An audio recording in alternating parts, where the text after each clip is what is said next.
I say, this fire's the devil. Can I have a screen, Tench? A screen? Ah. Certainly, Mr. Wilder.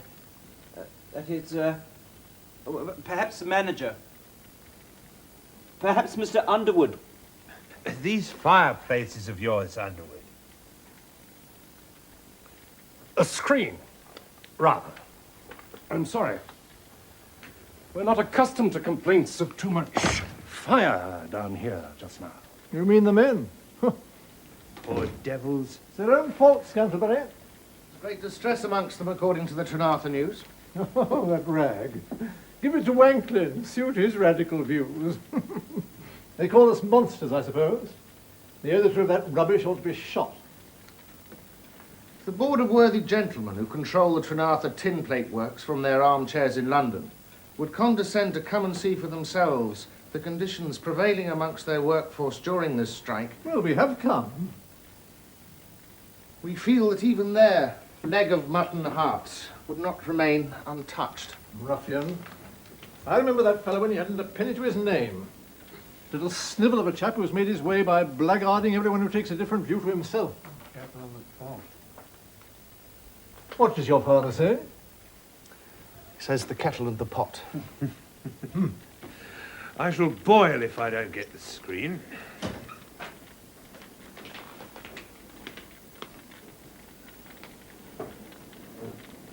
Put it closer, Frank. Will that do, Mr. Wilder? It's the highest we got. Thanks, capitally. Ah, merci, madame. Is there anything else you want, Father? Edgar, anything? Yes, you might get me a Janid, please, Olga. There are some down there by Mr. Scantlebury. Ah, I see your brother uses J's. What does the manager... What does your husband use, Mrs. Underwood? A quill. Oh, the homely product of the goose. Thanks, if you can spare me one. What about lunch, Enid? We're going to have lunch here in the drawing room, so you needn't hurry with your meeting. Ah, lunch. That hotel, dreadful. Did you try the whitebait last night? Fried fat. It's past 12. Aren't you going to read the minutes, Tench?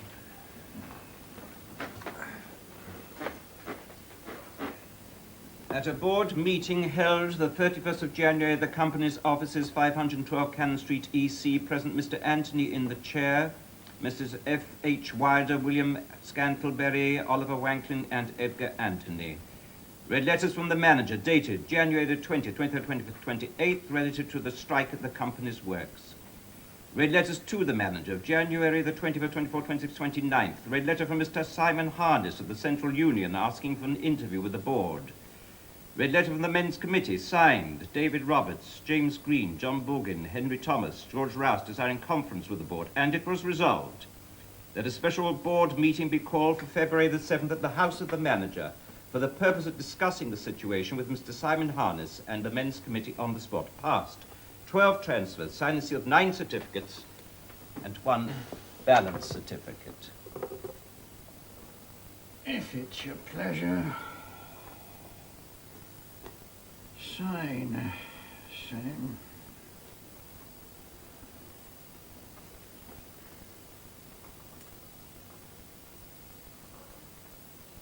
What's the union's game, Tench? They haven't made up their split with the men. What does Harness want this interview for? Hoping we shall come to a compromise, I think, sir. He's having a meeting with the men this afternoon. Harness, He's one of these cold-blooded, cool-headed chaps. I distrust them. I'm not sure we didn't make a mistake to come down.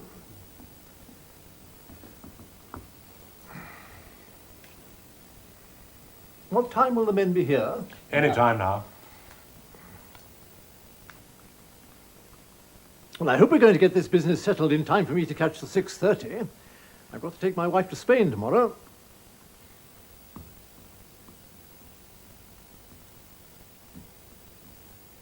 My old father had a strike at his works in '69. Just such a February as this. They wanted to shoot him. What, in the close season? By George, there was no close season for employers then. He used to go down to the office with a pistol in his pocket. To consider the policy of the board in relation to the strike.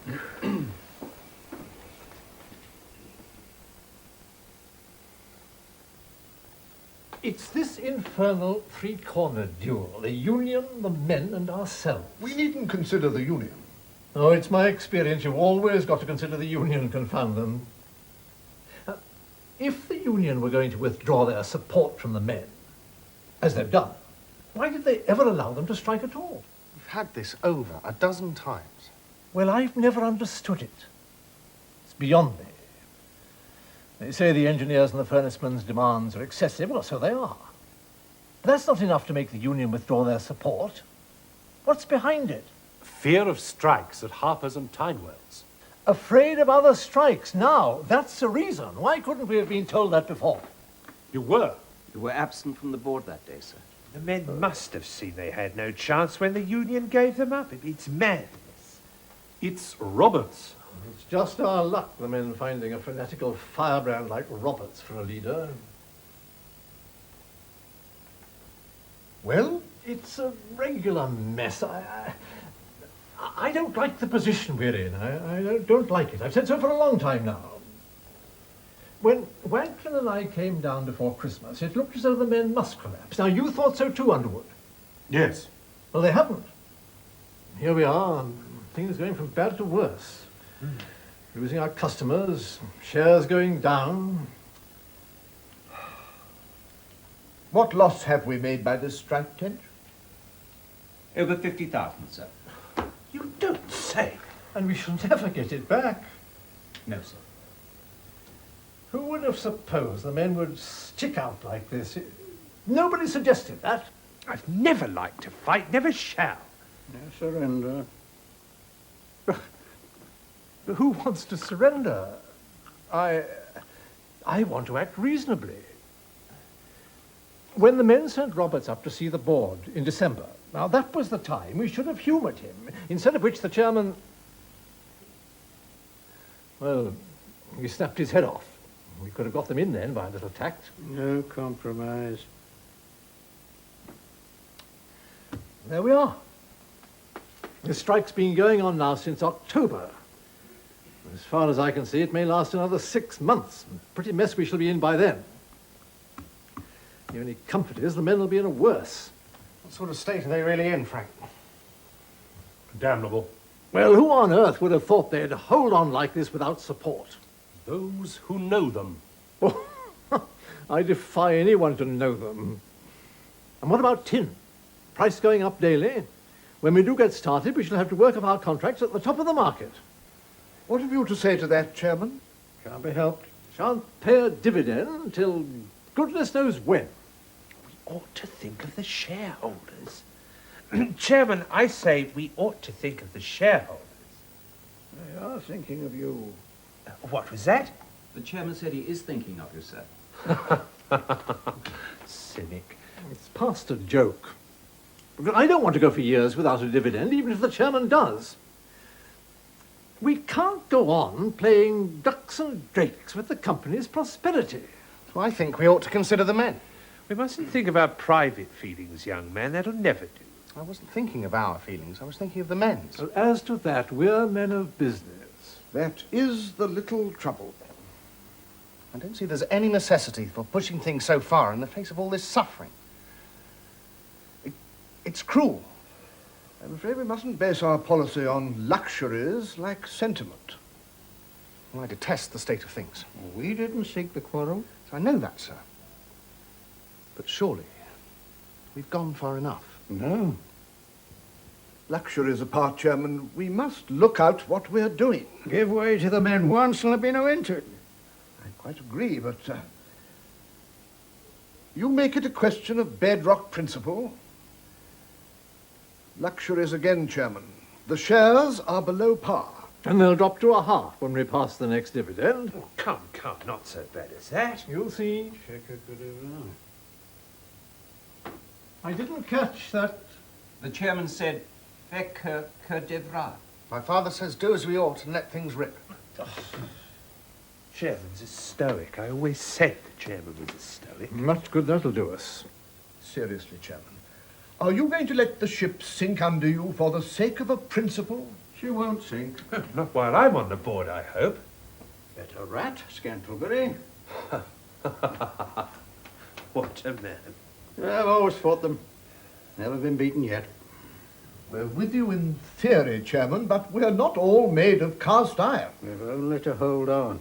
And go to the devil as fast as we can. Better to go to the devil and give in. Well, that may suit you, sir, but it doesn't suit me. Or anyone else, I would think. I don't see how we can get it over that to go on like this means starvation to the men's wives and families. I'm afraid, again, that sounds a little sentimental. Men of business are excused decency, you think? Nobody's more sorry for the men than I am. But if they choose to be such a pig-headed lot, it's nothing to do with us. We've got quite enough on our hands to think of ourselves and the shareholders. It's not going to kill the shareholders to miss a dividend or two. Don't see that that's reason enough for knuckling under. You talk very lightly of your dividends, young man. I don't know where we are. There's only one sound way of looking at this. We can't go on ruining ourselves with this strike. No caving in.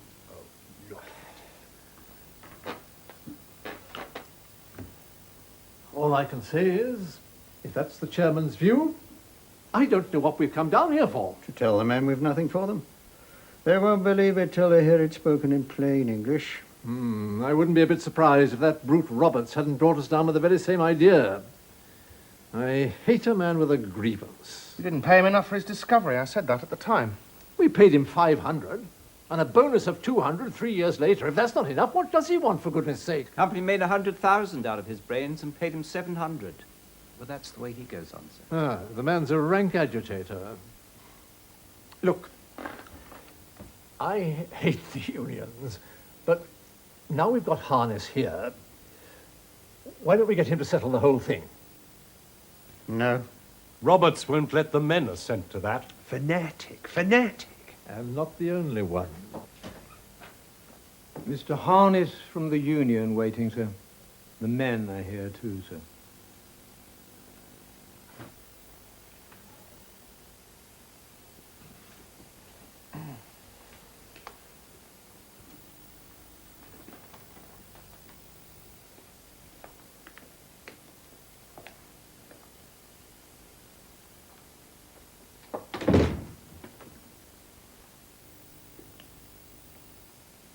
Sit there, next to the chairman, Harness, won't you? Thanks.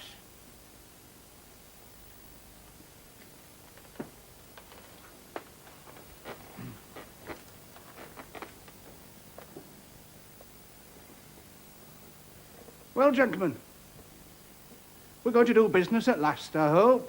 It depends what you call business, Harness. Why don't you make the men come in? The men are far more in the right than you are. The question with us is whether we shan't begin to support them again. Support them if you like. We'll put in free labour and have done with it. Well, that won't do, Mr. Anthony. You can't get free labour, and you know it. We shall see that. I'm quite frank with you. We were forced to withhold our support from your men because some of their demands are in excess of current rates. I expect to make them withdraw those demands today. If they do, take it straight from me, gentlemen, we shall back them again at once. Now, I'd like to see something fixed up before I go back tonight. Can't we have done with this old-fashioned tug-of-war business? What good is it doing you? Why don't you recognize once for all that these people are men like yourselves who want what's good for them? Just as you want what's good for you, your motor cars and champagne and 8-course dinners. If the men will come in, we'll do something for them. And is that your opinion too, sir? And yours? And yours? Well, all I can say is it's a kind of high and mighty aristocratic tone I thought we'd grown out of, but it seems I was mistaken. It's the tone the men use. Remains to be seen which can hold out the longest, they without us or we without them. As businessmen, I wonder you're not ashamed of this waste of force, gentlemen. You know what it'll all end in? What? Compromise. It always does. Can't you persuade the men that their interests are the same as ours? I could persuade them if they were. Oh, come, Harness, you're a clever man. You don't believe in all this socialistic claptrap that's talked nowadays. There's no real difference between their interests and ours. There's just one very simple little question I'd like to put to you. Will you pay the men 1 penny more than they force you to pay them? I humbly thought that not to pay more than was necessary was the ABC of commerce. Yes, that seems to be the ABC of commerce, sir. And the ABC of commerce is between your interests and the men's. To arrange something. Am I to understand then, gentlemen, that your board is going to make no concessions? None. You were going to say something, I believe. We're sorry for the state of the men. The men have no use for your pity, sir. What they want is justice. And let them be just. For that word just, read humble, Mr. Anthony. Why should they be humble? Barring the accident of money, aren't they as good men as you? Can't. Well, I've been 5 years in America. It colours a man's notions. Let's have the men in and hear what they've got to say. As I'm to have an interview with them this afternoon, I'll ask you to postpone your final decision till that's over.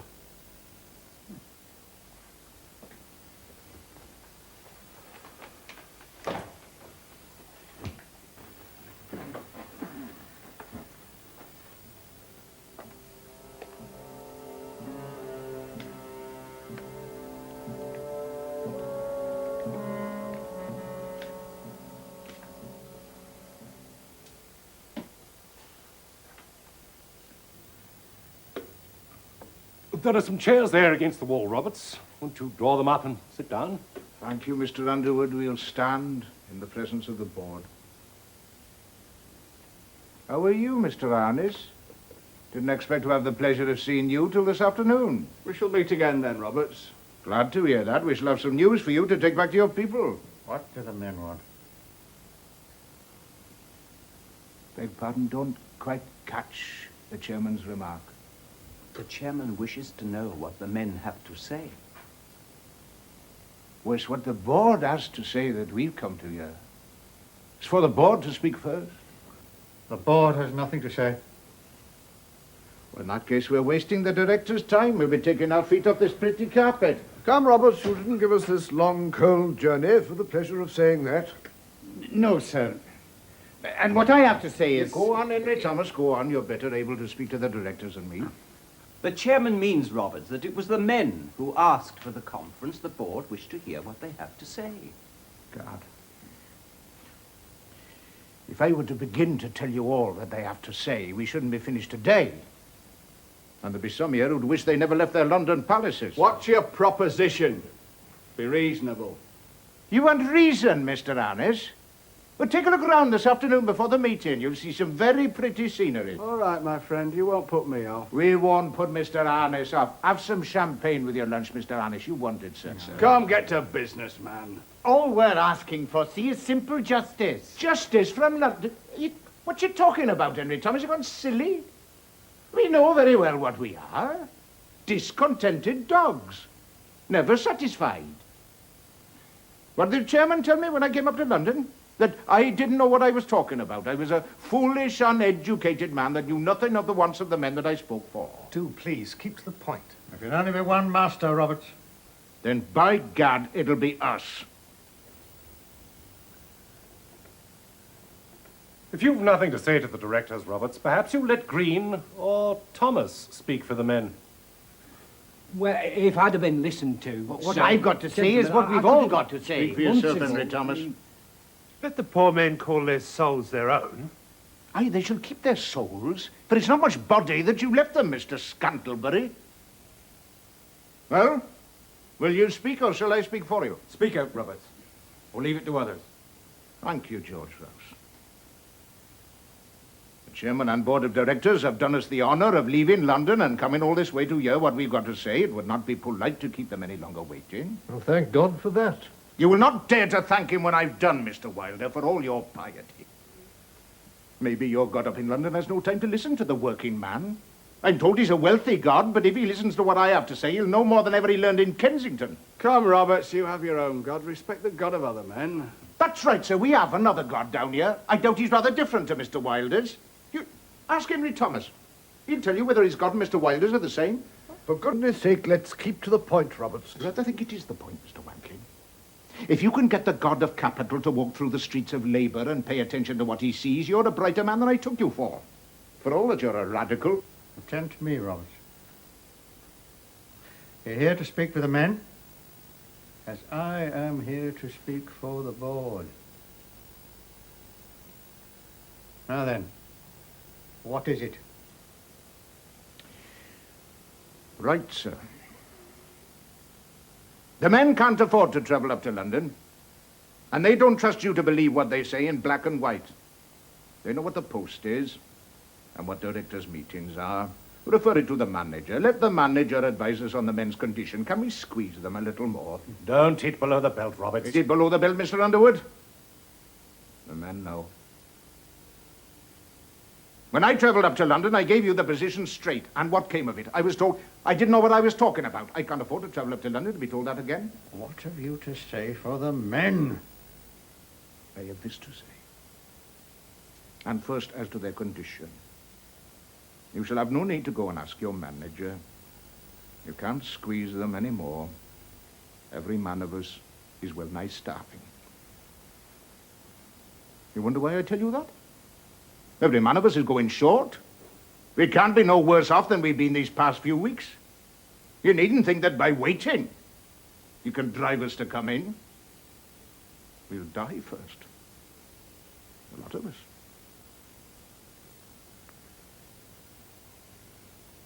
The men have sent for you to know, once and for all, whether you are going to grant their demands. I see the sheet of paper in the secretary's hand. That's it, I think, Mr. Tench. It's not very large. Yes. There is not one sentence of writing on that paper that we can do without. Isn't that so? That's right. Not one single sentence. All our demands are fair. We have not asked anything we are not entitled to ask. What I said in London, I say again now. There is not anything on that piece of paper that a just man should not ask and a just man give.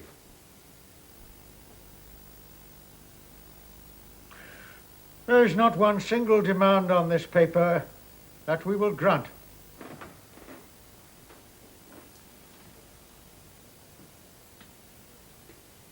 You mean that? I do.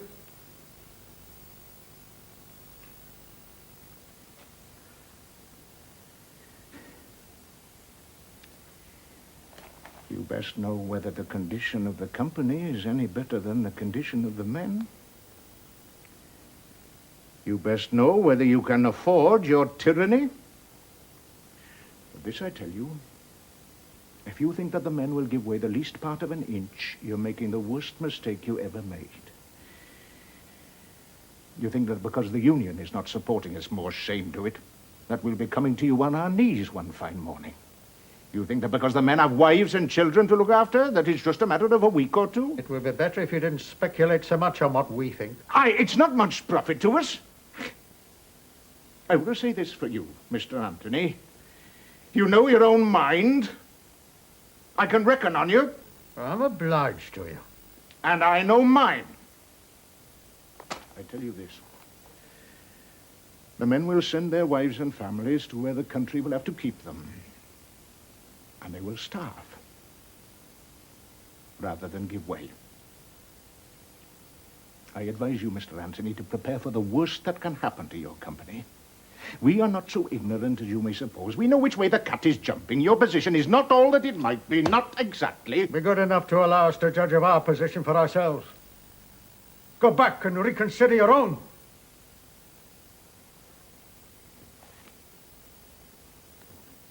Mr. Anthony,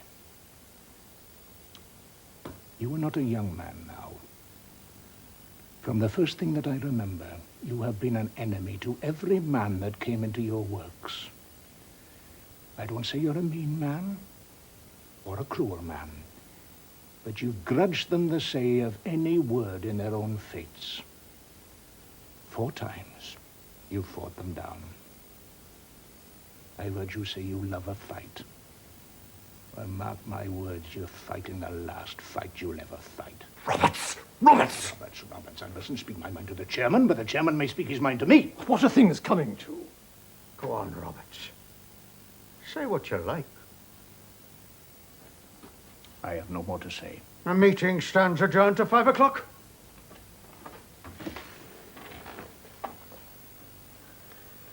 We shall never settle anything like this. We thank the chairman and the board of directors for their gracious hearing.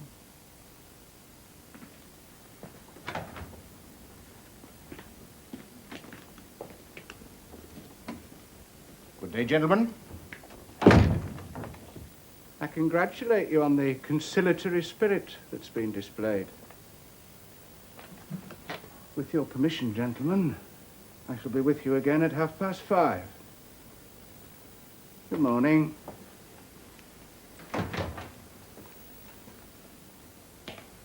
Well, Lunch is ready. coming to lunch, Scantlebury? I suppose so, I suppose so. It's the only thing we can do. Do you really mean to fight to a finish, Chairman? Take care. The essence of things is to know when to stop.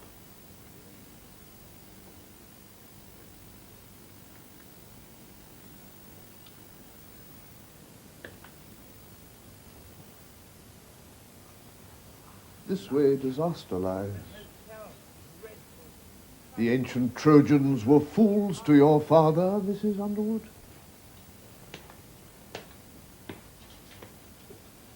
I want to speak to Father a moment, Frank.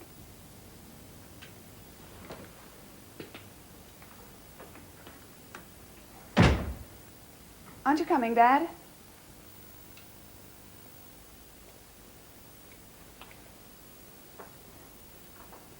Won't you go and have some lunch, Mr. Tench? Thank you, ma'am. Thank you.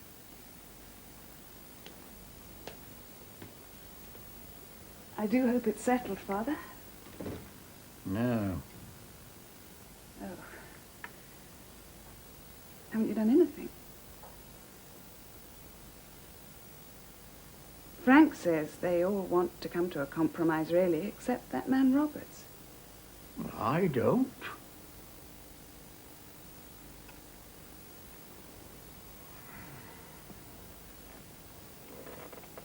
It's such a horrid position for us.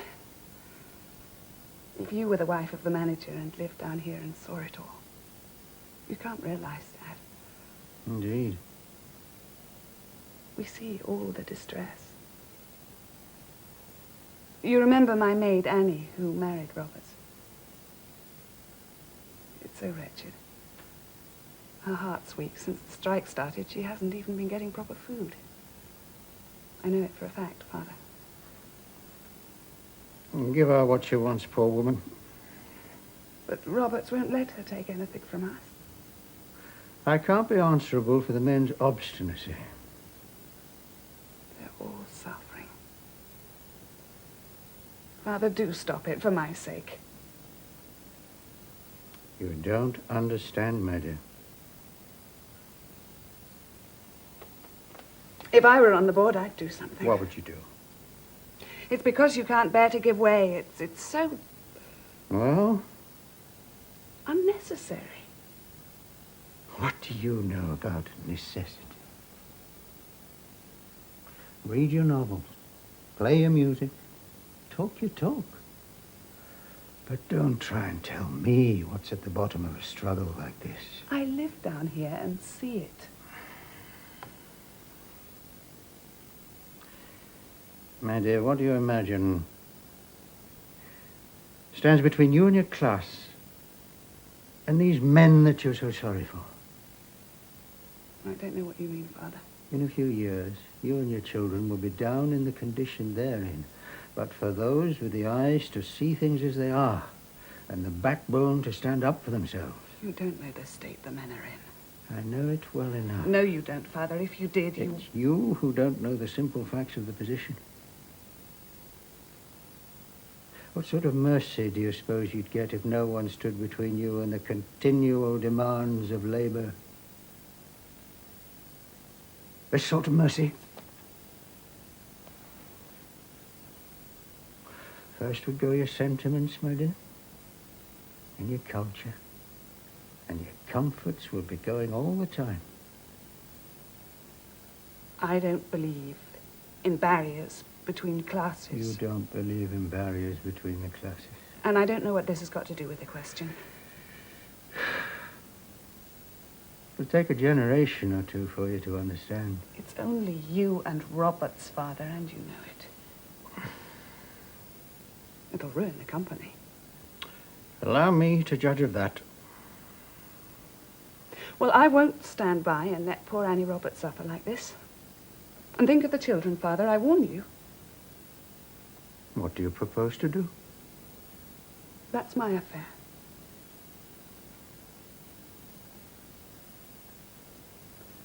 Oh, Father, you know you oughtn't have this strain on you. You know what Dr. Fisher said.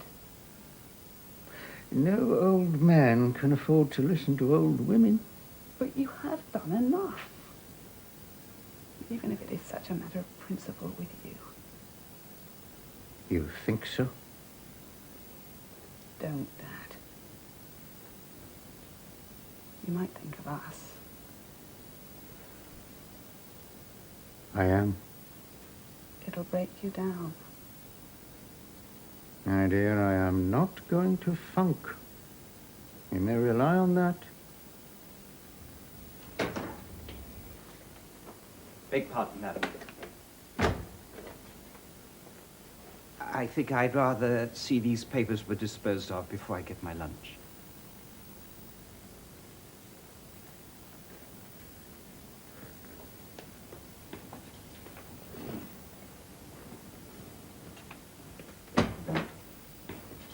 Would you sign these papers for me, please, sir?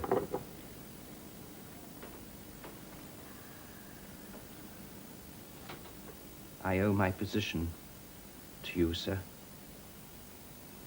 Well? I'm obliged to see everything that's going on, sir. I depend upon the company entirely. If anything were to happen to it, it'd be disastrous for me. Of course, my wife's just had another, so it makes me doubly anxious just now. You know, the rates are really terrible down our way, sir. They're not more terrible than they are up mine. No, sir. I know the company means a great deal to you, sir. It does. I founded it. Yes, sir. If the strike goes on, it'll be very serious. And I think the directors are beginning to realize that, sir. Indeed. I know you hold very strong views, sir, and it's always your habit to look things in the face. But I don't think the directors like it, so now they see it. Nor you, it seems. No, sir. Of course, I've got my children. My wife's delicate, and so in my position, I have to think of these things. It wasn't that I was going to say, sir, if you'll excuse me. Out with it, then. Well, I know from my own father, sir, when you get on in life, you do feel things dreadfully. Come out with it, Tench. I don't know how to say it, sir. We must. I think the directors are going to throw you over, sir.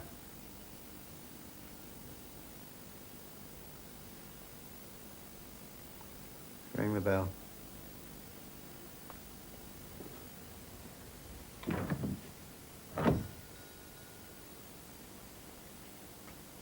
Excuse me saying such a thing, sir.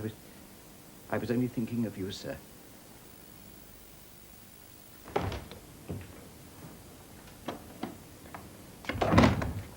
Bring me a whiskey and soda.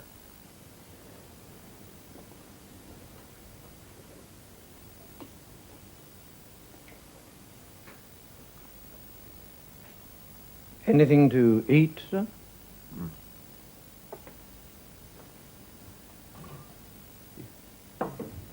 If you could see your way, sir, it would be a great relief to my mind. It would indeed. It does make me so very anxious. I haven't slept properly for weeks, and that's a fact. No, sir.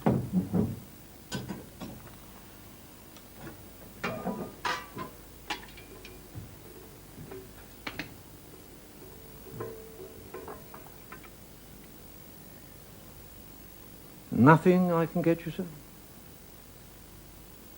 You're aware, sir, of what the doctor said, sir? I am. This strike, sir, putting all this strain on you. Excuse me, sir, is it worth it, sir? Christ. Very good, sir.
Bread and tea last 4 days.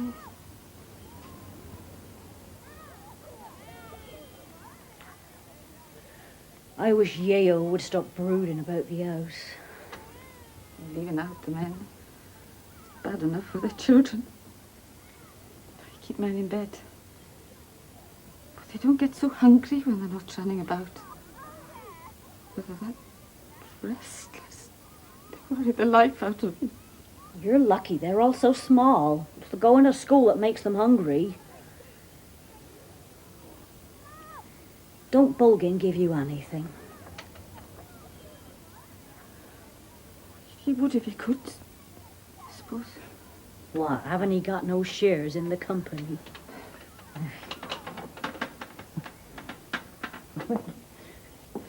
Goodbye, Annie Roberts. I must be getting along home. Stay and have a cup of tea, Mrs. Rose. Little Roberts will be wanting his tea when he comes in. And I'm going to go straight to bed. It's warmer there than anywhere. Come along with me, Mother. Take my arm. We're all going the same way. Oh, thank you, my dears.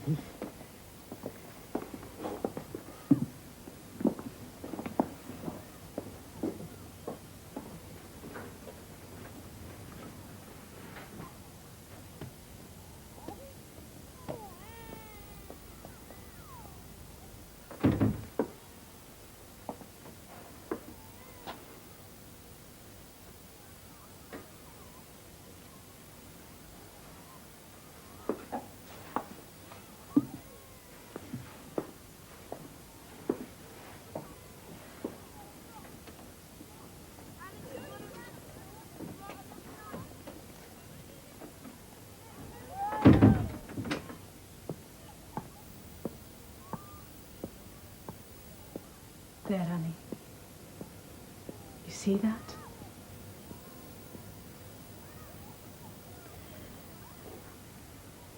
I told George Rouse, don't think to have my company till he made an end of all this trouble. You ought to be ashamed, I said, with your own mother looking like a ghost and not a stick to put on the fire. So long as you're able to fill your pipes, you let us starve. Oh, I'll take my oath, Madge said. I've not had smoke nor drink these 3 weeks. Well then, why'd you go on with it? I can't go back on Roberts. That's it, isn't it? It's Roberts. Always Roberts. When he talks, it's the devil that comes into them.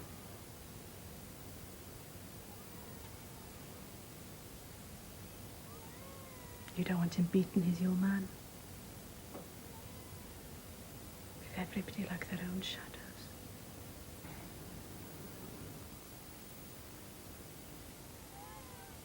If Rouse wants me, he must give up Roberts. If he gave him up, they all would.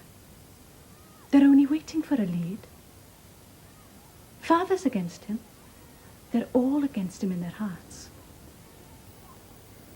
You won't beat Robert. Won't I? The cowards. When their own mothers and their own children. I wonder he can look you in the face.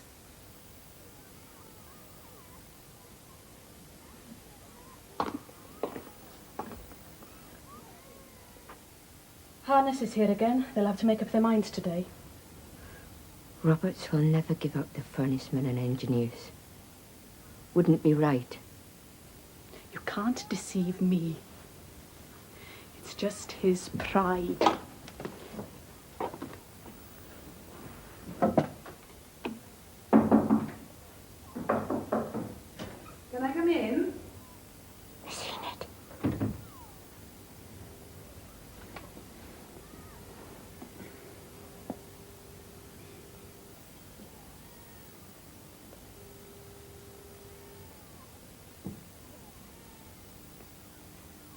Give Mrs. Underwood your chair, Madge. Thank you. Thank you.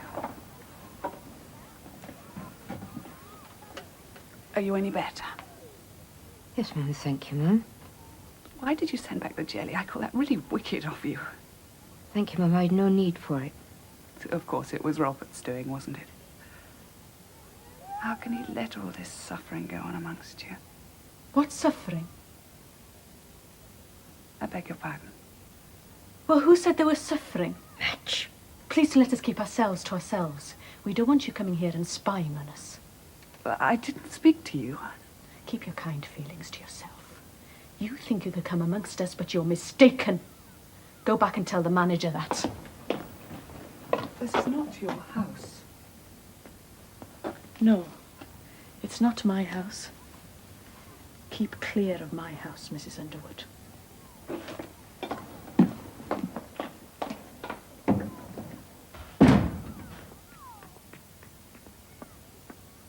Please to forgive Madge, Thomas, Mum. She's a bit upset today. I think they're so stupid, all of them. Yes, Mum. Is Roberts out? Yes, Mum. Now, it is his doing that they don't come to an agreement. Now, isn't it, Annie?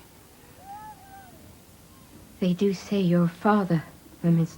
My father is getting to be an old man. And you know what old men are. Oh, I'm sorry, Mum. No, I don't expect you to feel sorry, Annie. I know it's his fault as well as Robert's. I'm sorry for anyone that gets old. It's dreadful to get old.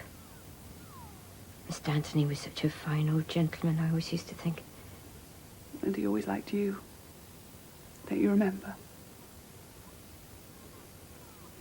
Look here, Annie, what can I do?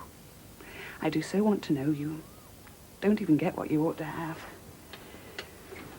And you're so naughty sending back the soup and things.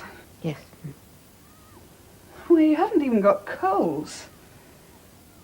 If you please, Mum, to put the kettle back on again. Roberts won't have long for his tea. He's got to meet the men at 4. That means he'll lash them into a fury again. Can't you stop his going, Annie? Have you tried? Does he know how ill you are? It's only my weak heart, Mum. But you used to be so well when you were with us. Oh, Roberts is always good to me. You ought to have everything you want, and you've got nothing. They tell me I don't look like a dying woman. No. No, of course you don't. No, if you could have proper...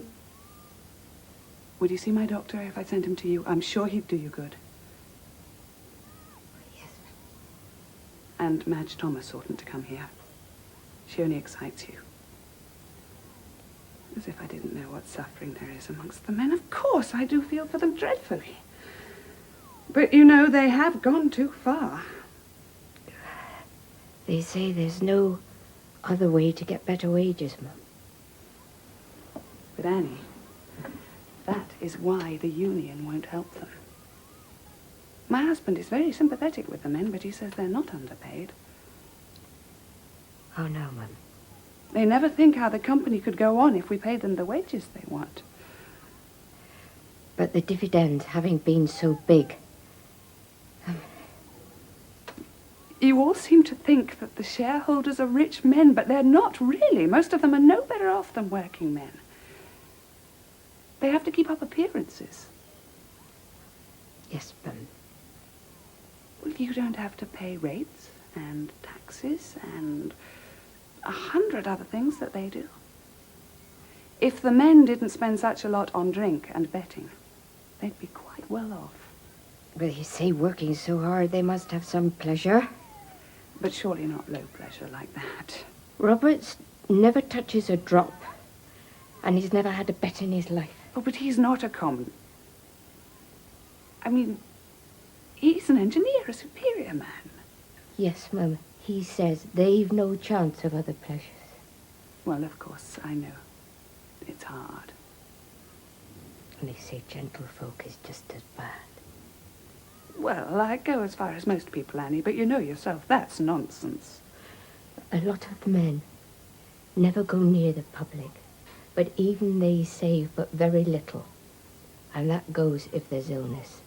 But they've got their clubs, haven't they? The clubs only give up to 18 shillings a week, and that's not much amongst a family. Robert says working folks have always lived from hand to mouth. 6 today is worth a shilling tomorrow, but so they say. But that's the spirit of gambling. Oh, Robert says a working man's life is all a gamble from the time he's born to the time he dies. He says, Mum, that when a working man's baby is born, it's a toss-up from breath to breath whether it ever draws another. And so on all his life. And when he gets to be old, it's the workhouse or the grave. He says that unless a man is very near and stints and pinches himself and his children to save, there can't be no surplus nor security. That's why he wouldn't have no children. Not though I wanted. Yes, I know. I know. Oh. You don't, Mum. You've got your children. You never need to trouble for them. Annie, you oughtn't be talking so much. But Roberts was paid a lot of money, wasn't he, for discovering that process? All Robert's savings have gone towards the strike. He's always looked towards this strike. He says he's no right to a farthing when others are suffering. It isn't so with all of them. Some of them don't care no more than that, just so long as they look after their own. I don't see how they can be expected to when they're suffering like this. But Roberts ought to think of you. It's all dreadful. The kettle's boiling. Shall I make some tea?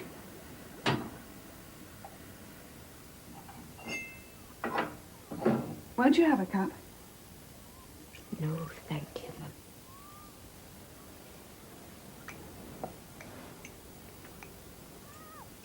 Mum. I'd sooner you didn't see Robert's Mum. He gets so wild. Oh, but I must, Annie. I'll be quite calm, I promise. But it's life and death to him, Mum.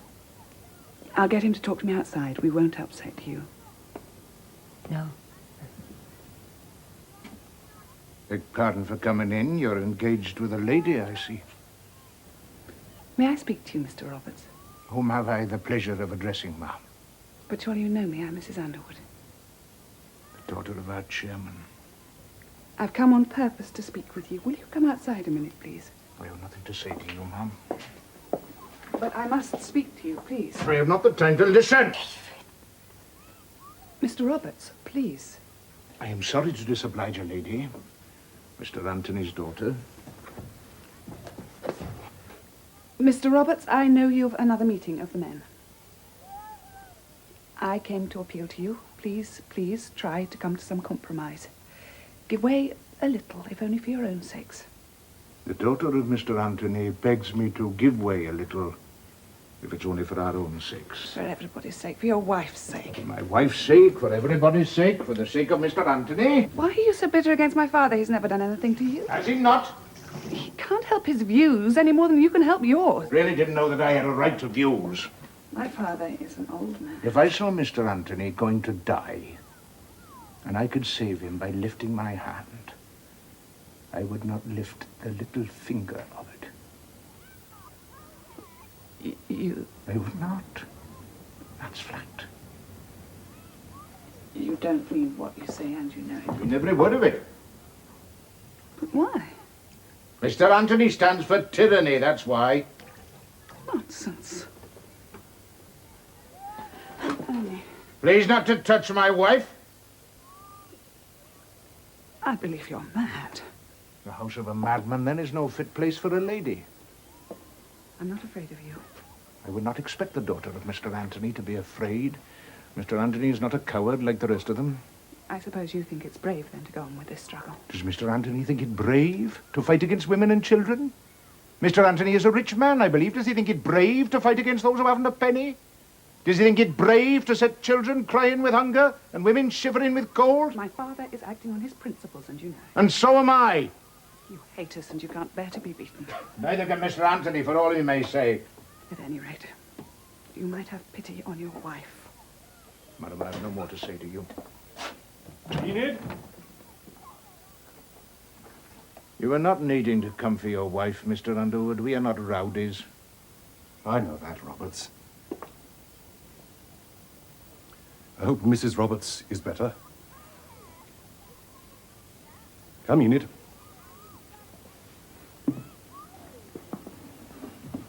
I make one last appeal to you, Mr. Roberts, for the sake of your wife. If I might advise you, ma'am, make it for the sake of your husband or of your father.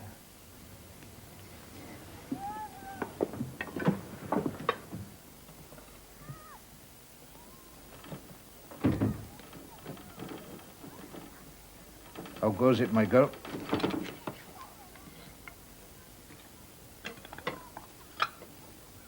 Feeling better, are you?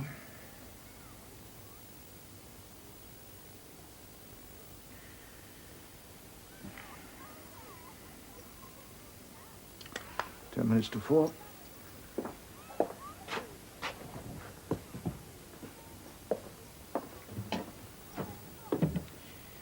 I've seen their faces. There's no fight left in them, but for that one old robber. Won't you stop and eat, David? I've had nothing all day. I can't swallow till those old sharks are out of town. I shall have a bother with the men. There's no heart left in them, the cowards. Blind as bats they are, can't see the day before their noses. It's the women, David. Ah, so they say. Listen to the women when their bellies are speaking. The women never stop them from the drink, but from a little suffering to themselves in a sacred cause. Women stop them fast enough. Think of the children, David. Ah, they will go breeding themselves for slaves without a thought for the future of them There's they enough, breed. David. Don't begin that. My God. Hey, no, my girl. Hey, shh. No, come on. Come on.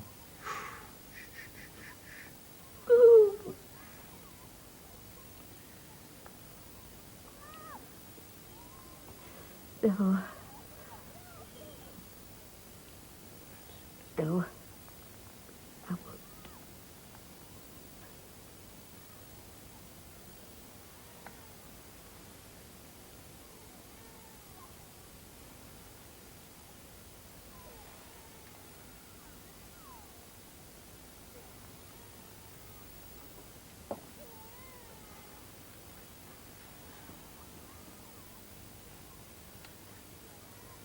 Not one penny will they put by for a day like this. I know them. hand to mouth. They broke my heart. There was no holding them to begin with, but now the pinch has come. How could you expect it, David? They're not made of iron. Expected? Wouldn't I expect what I would do myself? Wouldn't I starve and rot rather than give in? What one man can do, another can't. And the women? This is not women's work. No. The women may die for all you care. That's their work. Who talks of dying? No one's going to die to be beating those old... This is what I've been working for all these months. To do the old robbers down, to send them back home again without a farthing's worth of change. I've seen their faces, I tell you, in the valley of the shadow of defeat.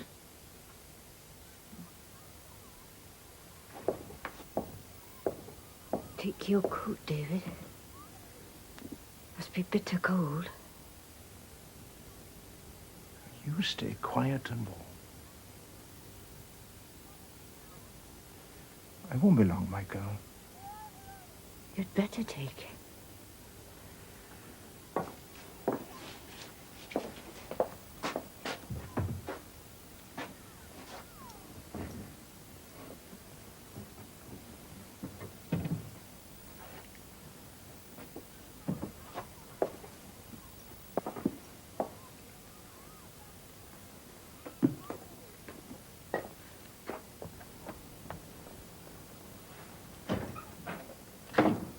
Hello, boy.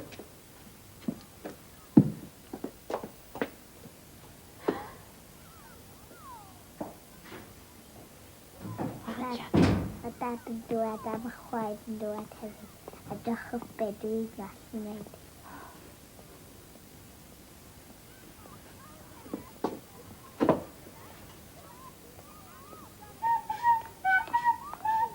Cuckoo. A very good day to you, ma'am. Is better you are? Thank you, Mr. Thomas. Is Roberts in? Gone to the meeting. Oh, that is very unfortunate.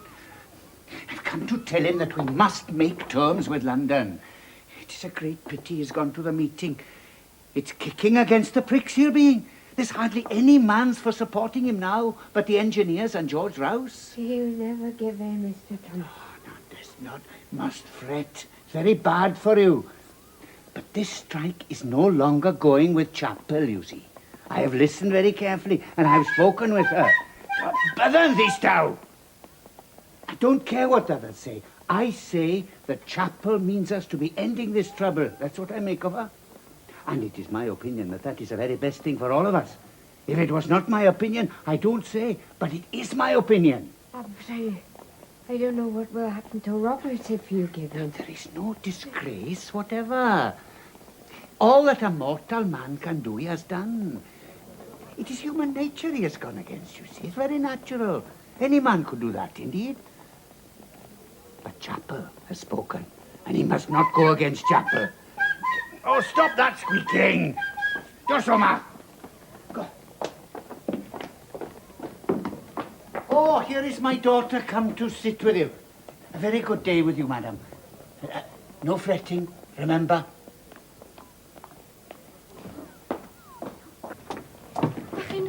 Get my now. For the love of God, stand up to him, Father, this Leave time. me to do what's proper, girl. Matt?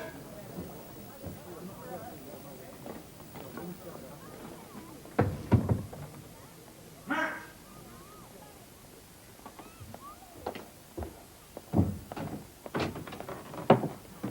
Madge, I'm going to the meeting. Do you hear me? I hear. Go and kill your own mother if you must.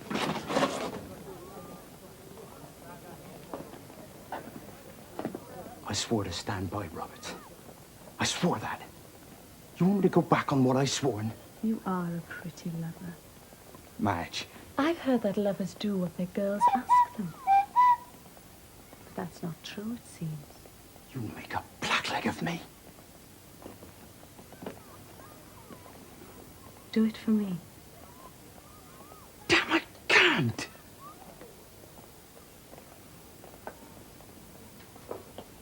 Do it for me.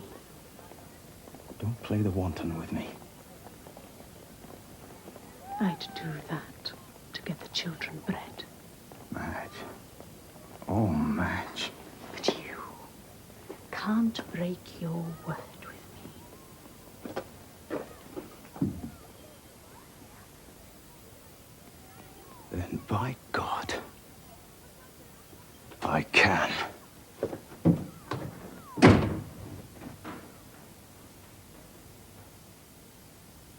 done for Roberts.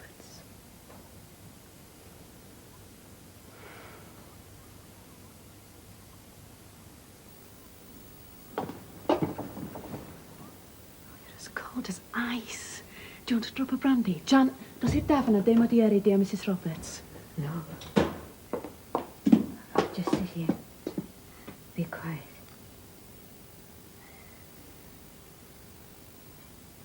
Give John his tea.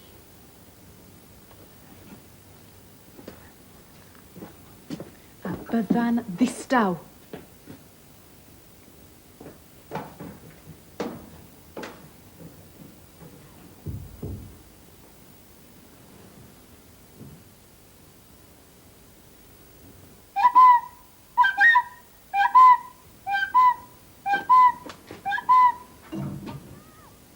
Gone out. It's all the same.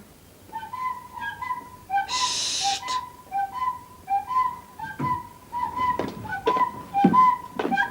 Shh! No. Let him play, Madge.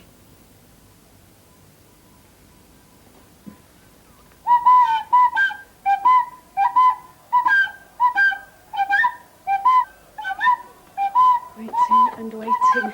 No patience for it.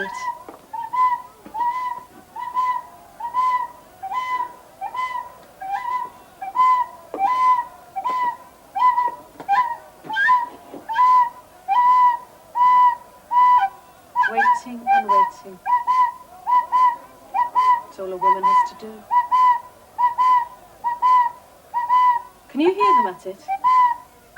I can.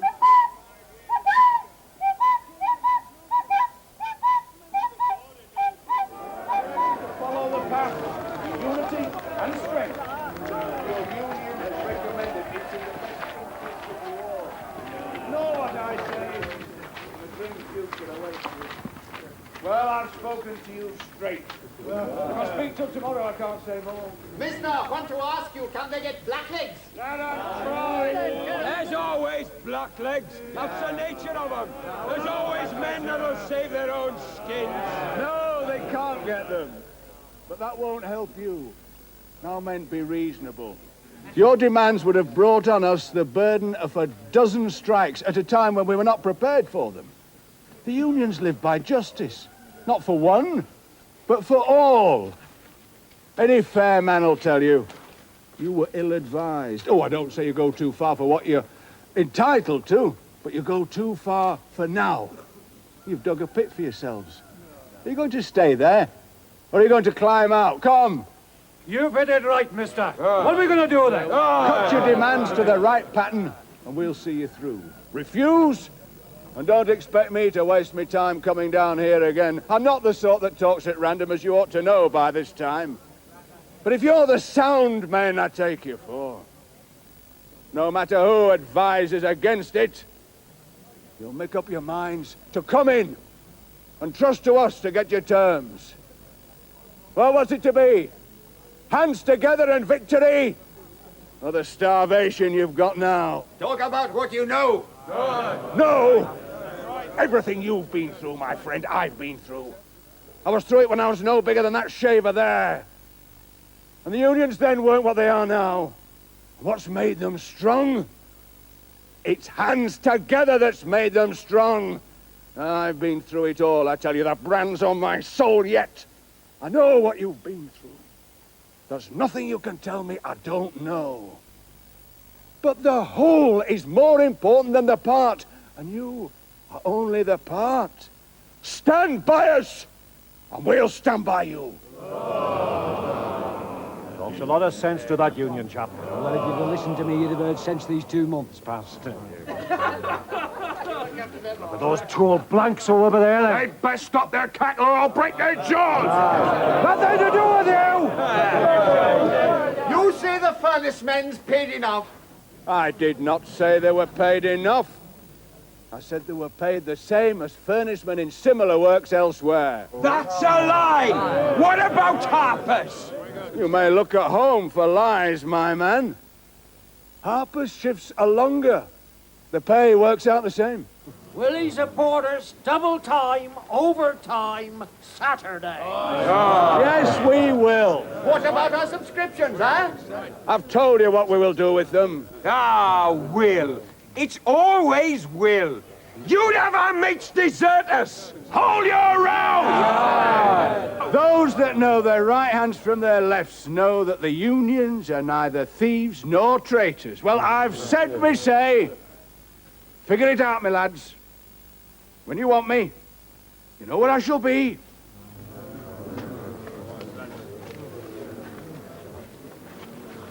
He wants you to turn blacklegs, that's what he wants.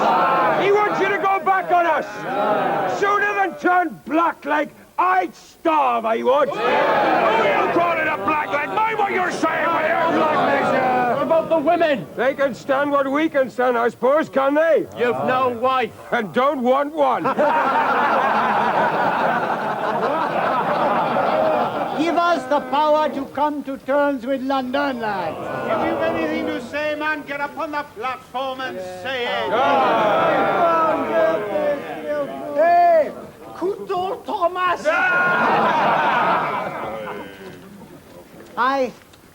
We are all in the depths together. And it is nature that has put us there. It's London put us there. It's the union. It is not London, and it is not the union, it is nature. There is no disgrace whatever to give in to nature. This nature is a very big thing. It is bigger than any man here. There is more years to my head than to the head of any man here. And I say it is a very bad thing, this going against nature. It is very bad to make other bodies suffer when there is nothing to be got by it. What are you laughing at? It is bad, I say. We are fighting for a principle, isn't it? Well, there's nobody here going to say that I am not a believer in principle. But when nature says no further, then it is no good snapping your fingers in her face. This nature must be humoured. It is a man's business to be pure and honest, just and merciful. That's what Chappell tells you. And look you, David Roberts, Chappell says you can do that without going against nature. Oh, and what about the union, huh? No, I don't trust the union. They have treated us like dirt. Do what we tell you, they say. I have been captain of the furnace men for 20 years. And I say to the union, can you tell me as well as I can tell you what is the best wages for the work these men do? Oh, for 25 years I have paid my monies to the union, and for nothing. What is that but roguery? For all that this Mr. Harness says. Get on with you. Cut on with it, lad. If a man does not trust me, am I to trust him? That's right. Leave them alone for rogues and act for ourselves. That's what we've been doing, haven't we? I was brought up to act for myself. I was brought up to do without something if I had not monies to pay for it. There is too much of this doing things with other people's monies. We have fought fair, and if we have been beaten, it is no fault of our own. Give us the power to come to terms with London for ourselves. And if we do not succeed, then we must take our beating like men and not die like dogs. Or to hang on to the coattails of other people to make them do our business for us. Who wants to? What's that? If I stand up to a man and he knocks me down, I'm not to go hollering to other bodies to help me. I am to stand up again. And if he knocks me down properly, I'm to stay there, isn't it? No union!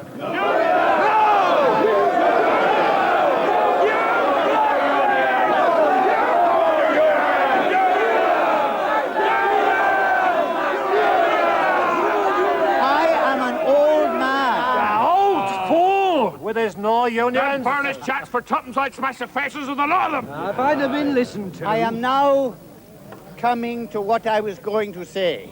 And time too. Chapel says, don't go on with this strike.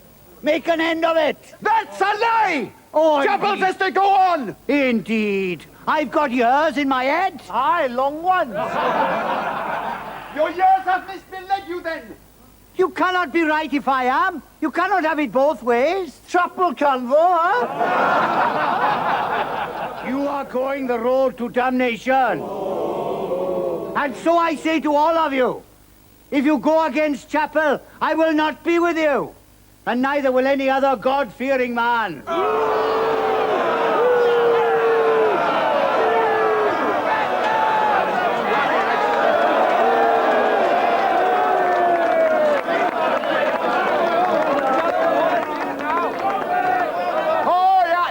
Him go up, that's free speech, that is, huh? No, I ain't got much to say to you.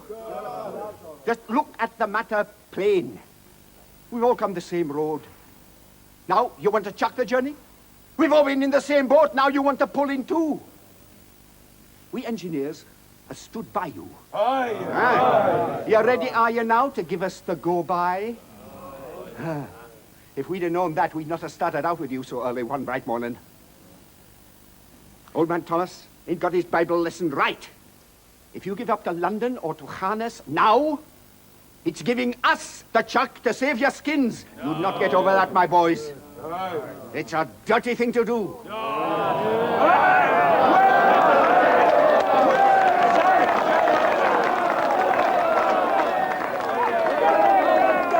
I'm no blanky order. What I say is drove from me. What I say is human nature. Now, can a man sit and see his mother starve? Or can he now? No! Grouse? Simon has said fair. I changed my mind. Turned your coat, you mean? He's turned him around. He said fair. Stand by us, he said, and we'll stand by you. Well, that's where we've been making our mistake this long time past. And who's to blame for it? That man there. No, he said. Fight the robbers, he said. Squeeze the breath out of them. But it's not the breath out of them that's being squeezed. It's the breath out of us and ours, and that's the book of truth. I'm no orator. It's the flesh and blood in me that's speaking. It's the heart of me. He'll speak to you again. You mark my words, but don't you listen. It's hell fire that's on that man's tongue. Simonis was right. What are we without the unions? A handful of parched leaves, a puff of smoke. I'm no orator, but I say chuck it up. Chuck it up sooner than go on starving the women and the children. What's turned you to blacklegging? Simonis knows what he's talking about. Give us the power to come to terms with London. I'm no orator, but I say, have done with this black misery!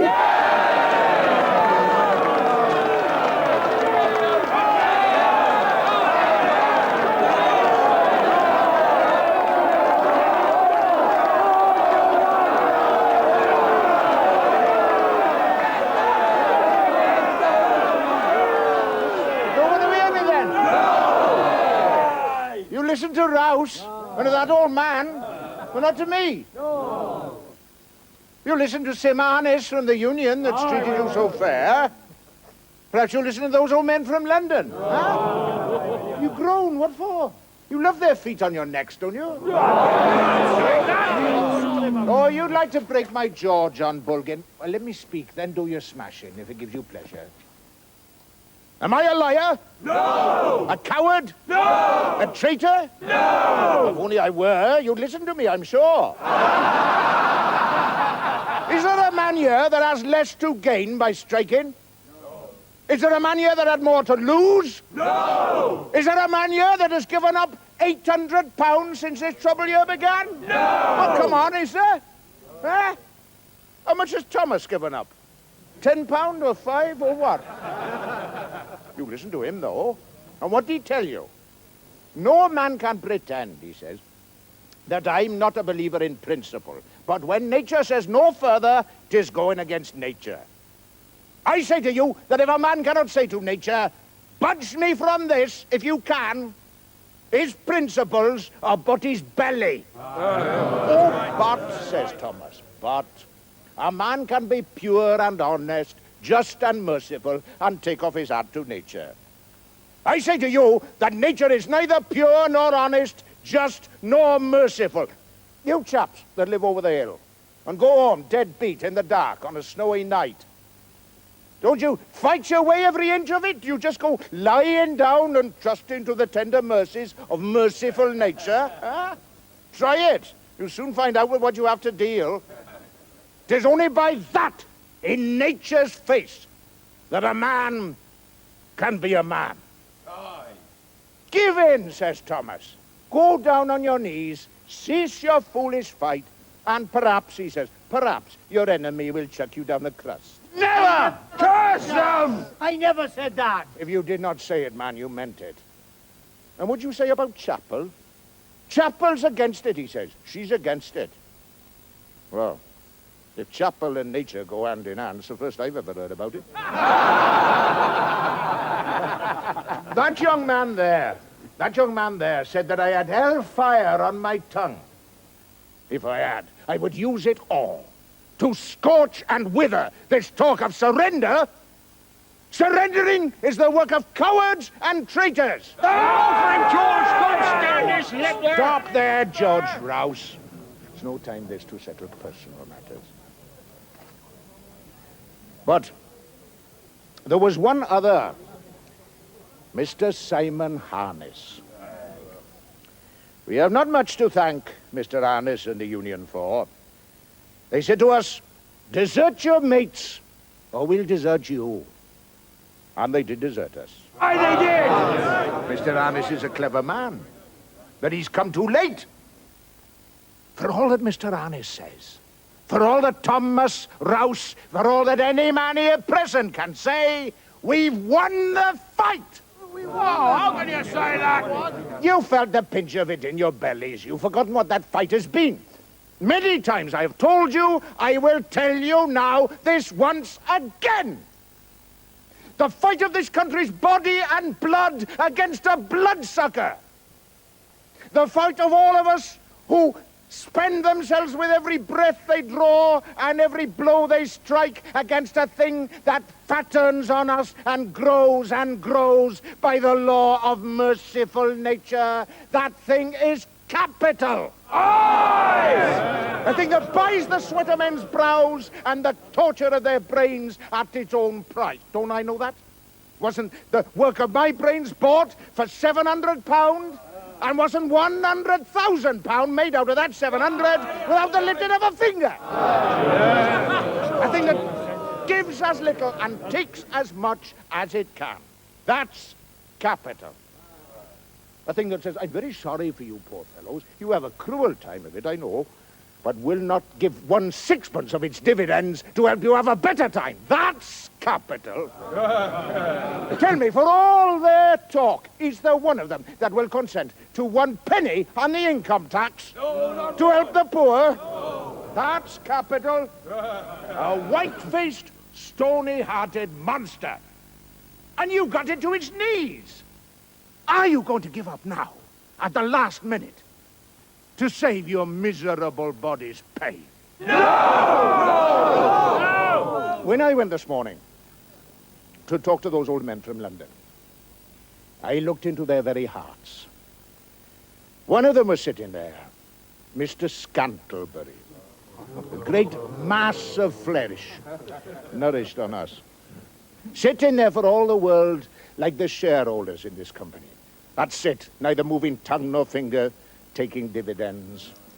A great dumb ox that can only be roused when his food is threatened. I looked into his eyes, and I saw that he was afraid. Afraid for himself and his dividends. Afraid for his fees. Afraid of those very shareholders that he stands for.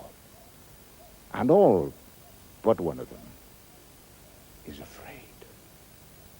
They're children. They venture into the wood at night and start at every rustle of the leaves. I say to you, give me a free hand to tell them. Go you back to London. The men have nothing for you. Give me that, and I swear to you that within a week, you shall have from London all you want.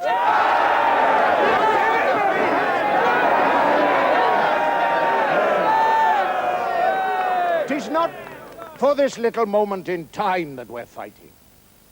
Not for ourselves, for our own little bodies and their wants, but for all those that come after, throughout all time. Oh, men, for the love of them, don't roll up another stone upon their heads. Don't help to blacken the sky and let the bitter sea in over them. They're welcome to the worst that can happen to me. The worst that can happen to us all. Aren't they? Aren't they? If we can shake that white-faced monster with the bloody lips that has been sucking the blood and the life of ourselves, our wives and children since the world began. If we have not the hearts of men to meet it face to face, and eye to eye, and force it backward till it cry for mercy, it will go on sucking life. And we shall stay forever what we are. Less than the very dogs. Roberts. Roberts. Roberts. Roberts. Roberts. Roberts. Roberts. Roberts. Roberts. Roberts. Roberts. Roberts. Roberts. Roberts. Roberts. Roberts. Nature, says that old man. Give in to nature. I say to you, strike your blow in nature's face and let it do its worst. Roberts. Roberts. Roberts. Roberts. Roberts. Roberts. I say to you, answer them. Answer them.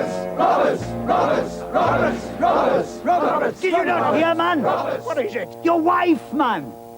Your wife's dying.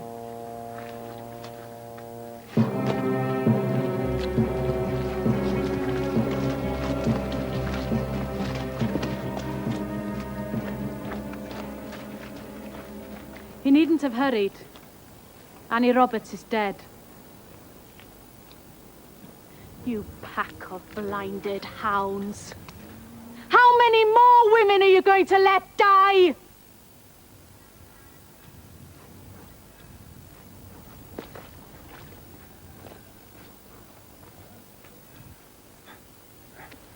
He's a spitfire for him.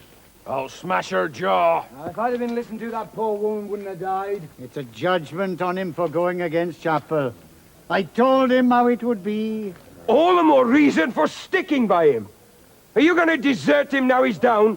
Are you going to chuck him over now he's lost his wife? Lost his wife, aye. Can't you see? Look at home. Look at your own wives. What's to save them? You'll have the same in all of your houses before long. Aye. Right, George, right. It's not us that's blind, it's Roberts. How long will you put up with him? Give him the chuck! Kick your man that's down! Down! And what brought him down then? But his own black obstinacy. You're gonna follow a man who can't see better than that where he's going? No! He's lost his wife! And whose fault's that but his own? Have done with him, I say! Before he's killed your own wives and mothers! Down! He's finished! We've had enough of him! We'll make Down to the union lads! Yeah! You black legs! You black legs! Who are you calling a black leg rat?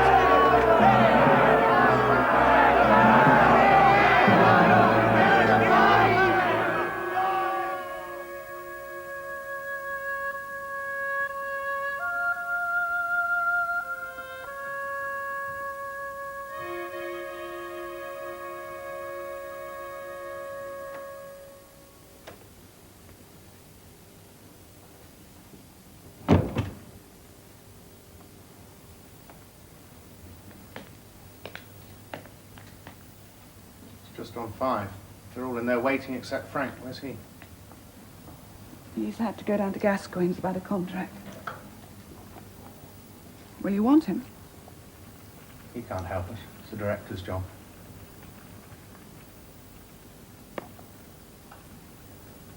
Father in his room. Yes. I wish he'd stay there, Enid. This is a beastly business, old girl.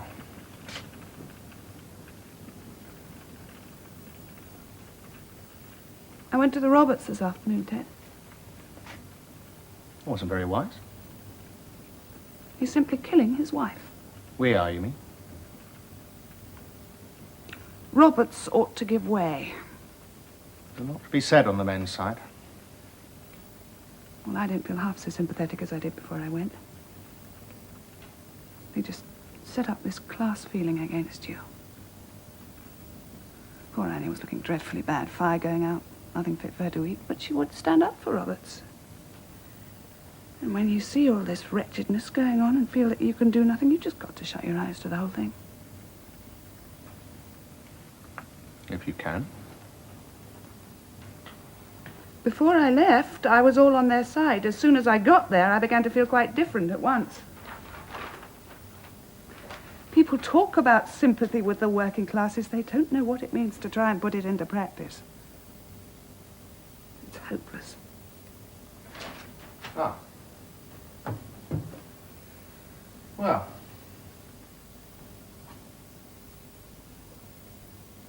It is dreadful going on with the men in this state. I do hope that Dad will make concessions. Well, he won't. It's a sort of religion with him.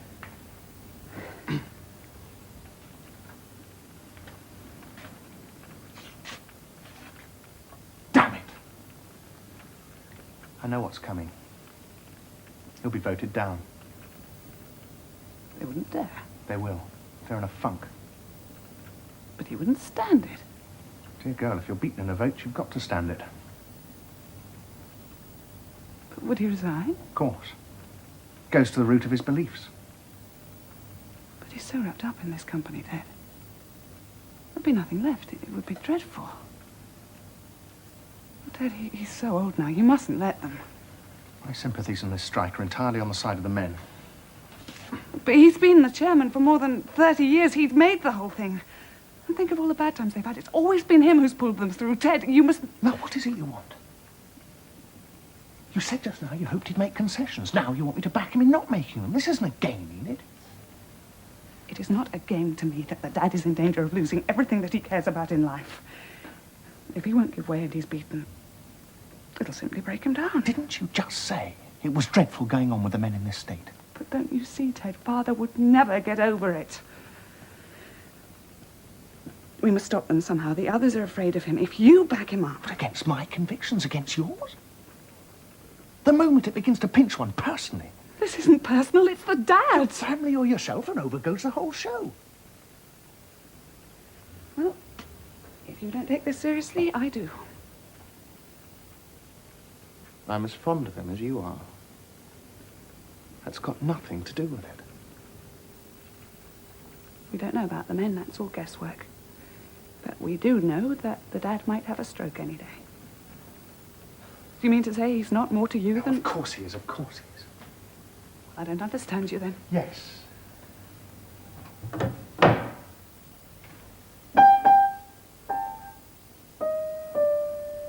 If it were for oneself, it would be different, but for one's own father... You don't seem to realize. I realise perfectly. It's your first duty to save him. I wonder. Oh, Ted, it's the only interest he's got left. It would be like a death blow to him. Yes, I know. Promise?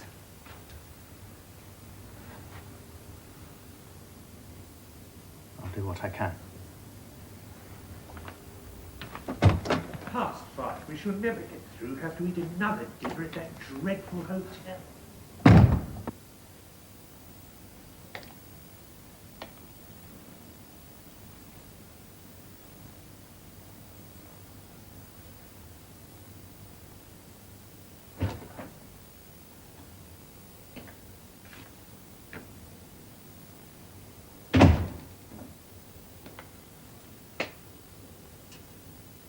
You've been seeing Roberts, I hear?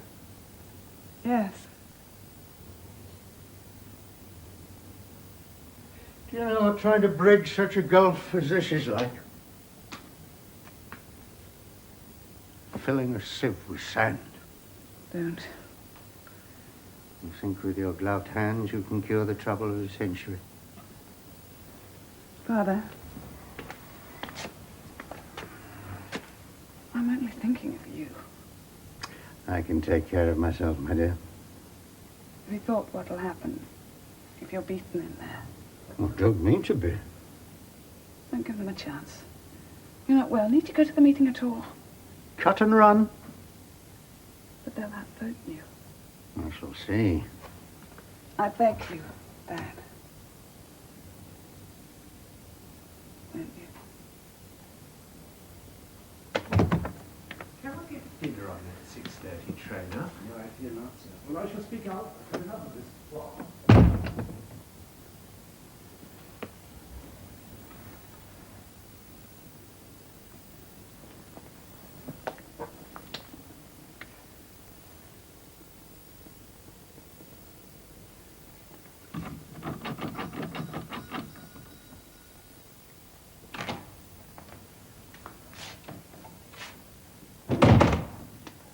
Yes, ma'am?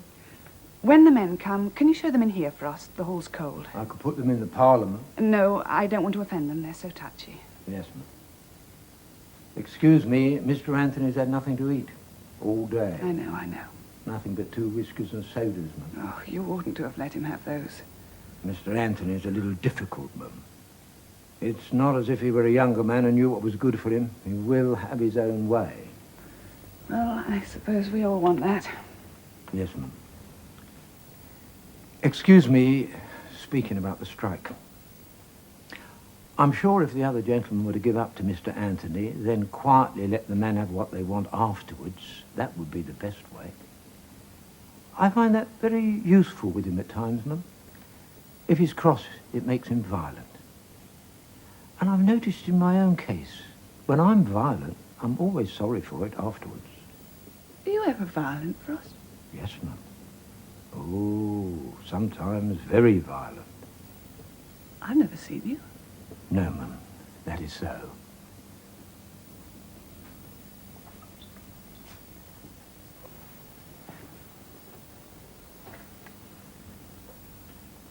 Being with Mr. Anthony, as you know, ma'am, ever since I was 15, it worries me seeing him crossed like this at his age.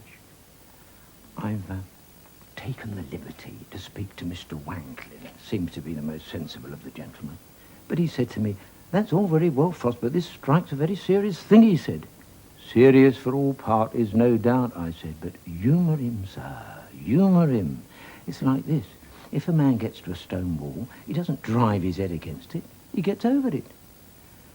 "Yes," he said, "you better tell your master that."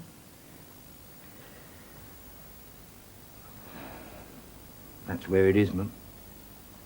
I said to Mr. Anthony this morning, "Is it worth it, sir?" "Damn it," he said to me, "Frost, mind your own business or take a month's notice." Beg pardon, ma'am, for using such a word. Do you know that man Roberts, Frost? Oh, yes, ma'am. That's to say, not to speak to, but to look at him, you can tell what he's like. Yes? Oh, he's not one of these ordinary, armless socialists. He's violent, got a fire inside him, what I call personal. A man may have what opinions he likes so long as he's not personal. When he's that, he's not safe. I think that's what my father feels about Roberts. No doubt, Mum. Mr. Anthony has a feeling against him. It's a right-down regular struggle between the two. I've no patience with this Roberts. From what I hear, he's just an ordinary working man like the rest of them. If he did invent a thing, he's no worse off than hundreds of others. My brother invented a new kind of dumb waiter. Nobody gave him anything for it, and there it is being used all over the place. There's a kind of man who never forgives the world because he wasn't born a gentleman. Now, what I say is, no one that's a gentleman looks down on another man because he happens to be a class or two above him, no more than if he happens to be a class or two below. Would you go in and ask them if they'll have some tea? Say that I sent you. Yes, ma'am. I don't agree with you. We've had this over a dozen times. But what's the proposition? Yes, what does your father say? Tea? Not for me, not for me. Thank you, Frost. What I understand the chairman to say is that under no circumstances will it be... Won't they have any tea, Frost? A Miss Thomas, ma'am. Miss Thomas? What Miss Thomas? Do you mean a Miss... Yes, ma'am. Oh, where is she? In the porch. Well, I don't think I... Shall I dispose of her, Mum? No, I'll... No, can you show her in here, Ellen?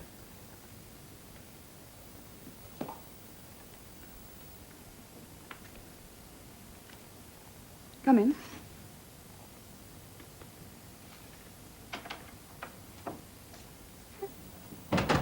What is it? What have you come for, please?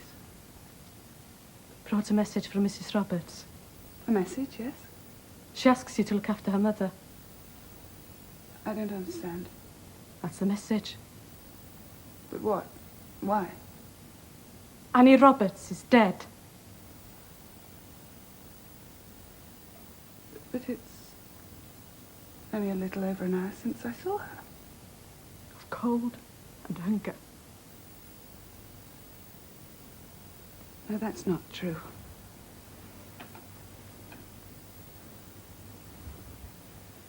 The poor thing's heart. Why do you look at me like that? I tried to help her. I thought you'd like to know. It's so unjust. Can't you see? I wanted to help you all. I never harmed anyone that hadn't harmed me first. But what harm have I done you? Why do you speak to me like this? You come out of your comfort to spy on us. A week of hunger, that's what you want. Don't talk nonsense. I saw her die. Her hands were blue with the cold. Why wouldn't you let me help her? It's such senseless pride. Pride's better than nothing to keep your body warm. I won't talk to you. How can you tell what I feel? It is not my fault that I was born better off than you. We don't want your money. You don't understand and you don't want to. Please, just go away. You killed her. For all your soft words. You and your father. That is wicked. My father is suffering himself in this wretched strike. Then tell him Mrs. Roberts is dead. That'll make him feel better. Go away. When someone hurts us, we get it back on them.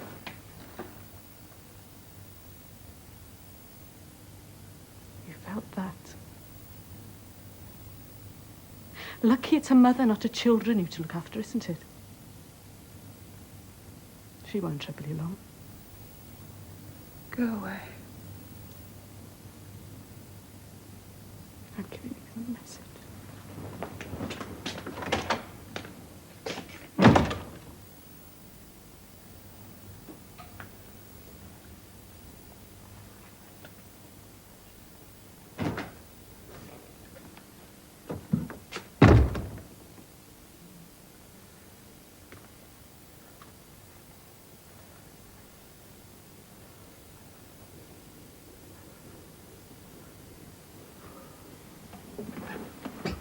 What is it, Dad? Who was it?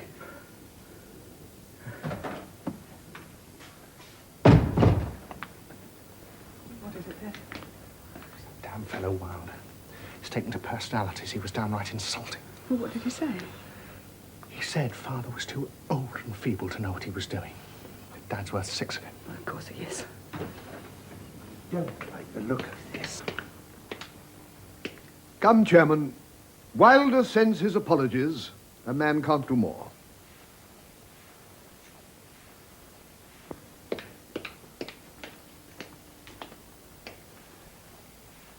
I withdraw my word, sir.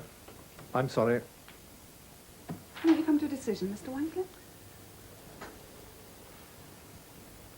We're all here, Chairman. What do you say? Shall we get on with the business, or shall we go back to the other room? Yes, yes, let's get on. We must settle something.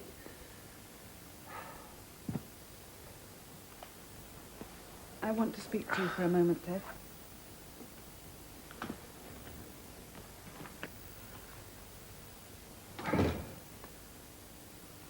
Really, Chairman, it's no use soothing ourselves with a sense of false security.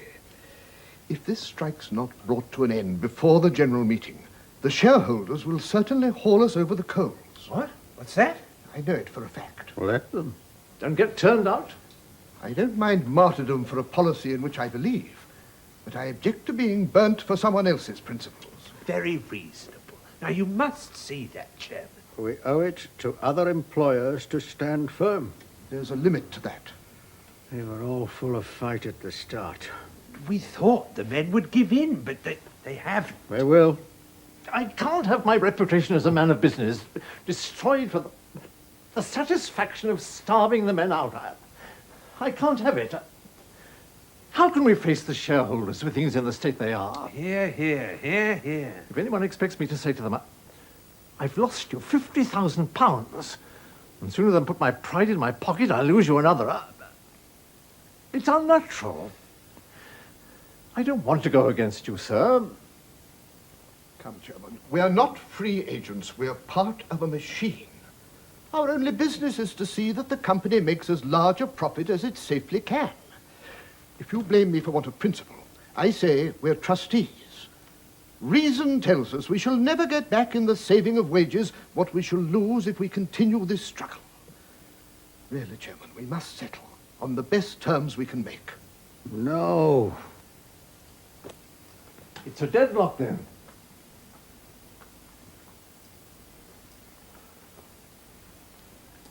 Now I shall never get off to Spain.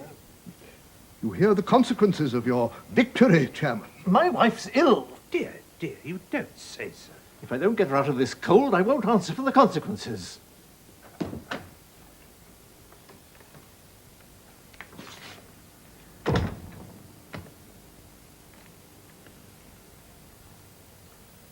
Have you heard this, sir?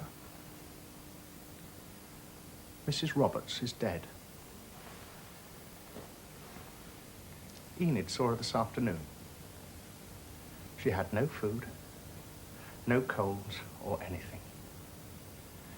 It's enough. You don't suggest that we could have helped the poor thing? The woman was in bad health. No one can say there's any responsibility on us. At least not on me. I say that we are responsible. War is war. Not on women. It not unfrequently happens that women are the greatest sufferers. Well, if we knew that, then all the more responsibility rests on us. It's no matter for amateurs. You call me what you like, sir. It sickened me. We had no right to carry things to such a length. I don't like this a bit. That radical rag will twist this to their own ends. You see if they don't. They'll get up some cock and bull story about the poor woman having died of starvation, and I wash my hands of it. Well, you can't. None of us can. But I protest against this. You protest as you like, Mr. Scantlebury. It won't alter facts. That's enough. No, sir. I tell you exactly what I think. If we pretend the men aren't suffering, it's humbug. And if the men are suffering, we know enough of human nature to know that the women are suffering more. And as to the children, it's damnable. I don't say that we meant to be cruel. I don't say anything of the sort. But I do say it's criminal to shut our eyes to the facts. We employ these men and we can't get out of it. I don't care so much about the men. But I'd sooner resign my position on the board than go on starving women in this way. I don't like the way you're putting it, young sir. You're rather overshooting the mark. I should think so indeed. It's no use blinking things. If you want the death of women on your hands, I don't. Oh, no, young man. On our hands, not on mine. I won't have it. We are 5 members of this board. If we were 4 against it, why did we let it drift till it came to this? You know perfectly well why. We hoped to starve the men out. Well, all we've done is starve one woman out. I protest. I'm a humane man. We're all humane men. There's nothing wrong with our humanity. It's our imaginations, Mr. Scantlebury. Nonsense. My imagination's as good as yours. If so, it isn't good enough. I foresaw this. Then why didn't you put your foot down? Much good that would have done. If you and I, and each one of us here who say that our imaginations are so good... I never said so. ...had put our feet down, the thing would have been ended long ago and this woman's life wouldn't have been crushed out of her. For all we know, there are a dozen other women out there starving. For God's sake, sir, don't use that word at a board meeting. It's monstrous. I will use it, Mr. Then I shall not listen to. I shall not listen. It's painful to me. None of us are opposed to a settlement, except your father. Well, I'm sure if the shareholders knew. I don't think you'll find their imaginations are any better than ours, because a woman happens to have a weak heart. A struggle like this finds out the weak spots in anybody. Every child knows that. If it hadn't been for this cutthroat policy, the woman needn't have died and there wouldn't be all this misery that anyone who isn't a fool can see is going on. I don't defend myself or the men or anybody. You may have to. A coroner's jury of disinterested sympathizers may say some very nasty things. We mustn't lose sight of our position. Coroner's jury? No, it's not a case for that. I've had enough of cowardice. Cowardice is an unpleasant word, Mr. Edgar Anthony. It will look very like cowardice if we suddenly concede the men's demands when a thing like this happens. We must be careful. Of course we must. We have no knowledge of this matter yet, except a rumour. The proper course is to put the whole thing into the hands of Harness to settle for us. That's natural. And that's what we should have come to anyway. Exactly. And as to you, young sir, I cannot sufficiently express my distaste for the way you have treated the whole matter. You ought to withdraw. Talking of starvation, talking of cowardice, considering what our views are. Except for your own father, we are all agreed that the only policy is one of goodwill. It's most improper, it's most irregular, and all I can say is it's given me pain. Well, I withdraw nothing.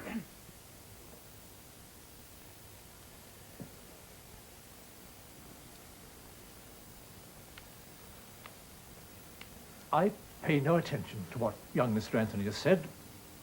Coroner's jury, the idea is preposterous.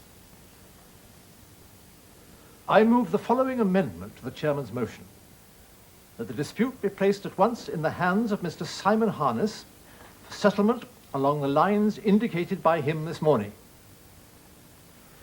Anyone second that? I do. Very well. I ask the chairman to put it to the board.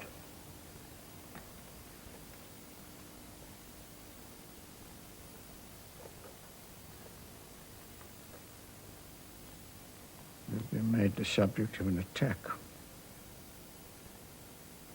Now take it on my shoulders. I am 76 years old. I've been chairman of this company since its inception 32 years ago. I've seen it pass through good and evil report. My connection with it began in the year this young man was born. I've had to do with men for 50 years. I've always stood up to them. I've fought the men of this company 4 times, and 4 times I've beaten them. It's been said that I am not the man I was. However that may be, I am a man enough to stand to my guns. The men have been treated justly. We've had fair wages. We've always been ready to listen to complaints. It has been said that times have changed. If they have, I have not changed with them. Neither will I. It has been said that masters and men are equal. Can't. There can only be one master in a house. Where two men meet, the better man will rule. It has been said that capital and labor have the same interest.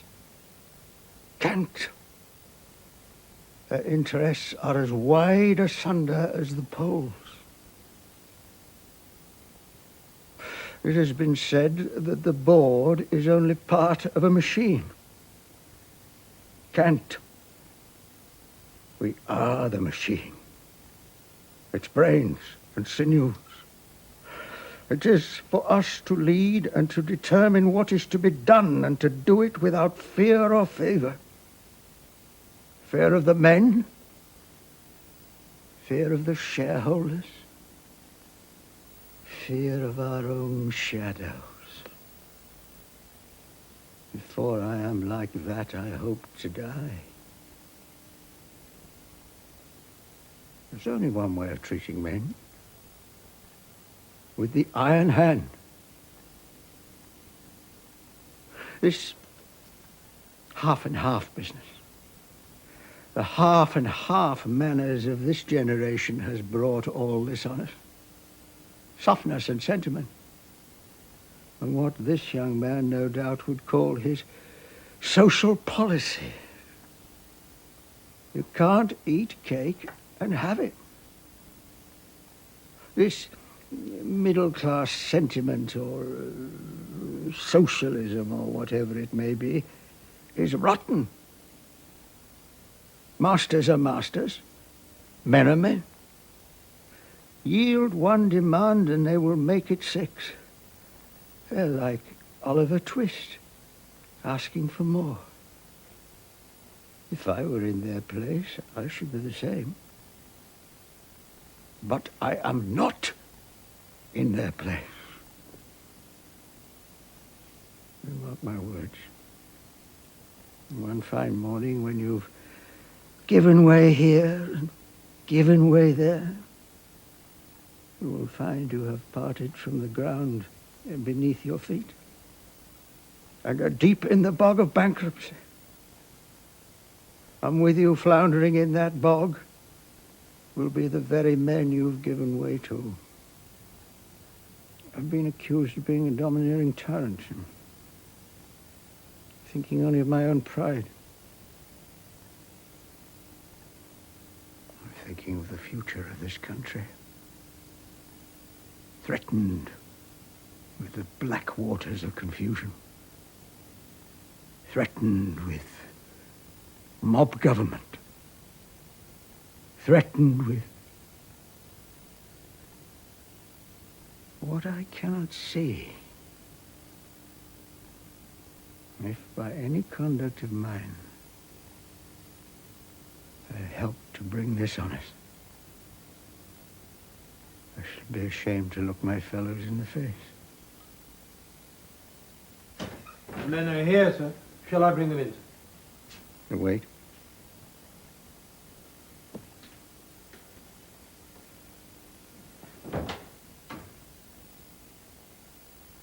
I come to the attack that has been made upon me.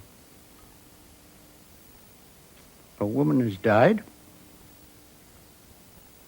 I am told that her blood is on my hands.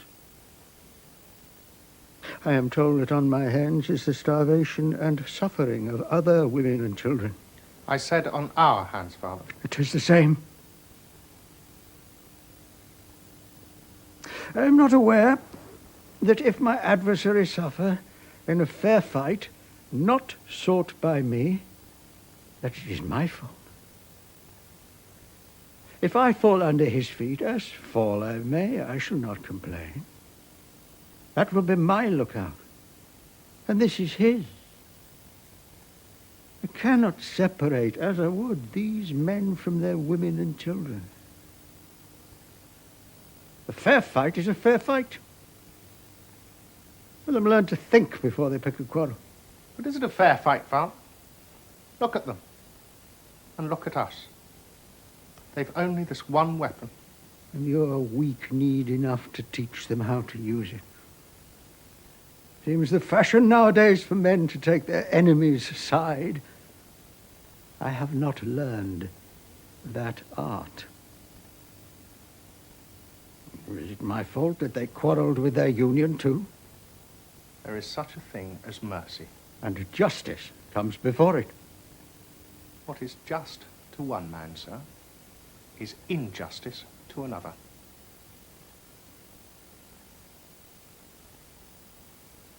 Accuse me of injustice.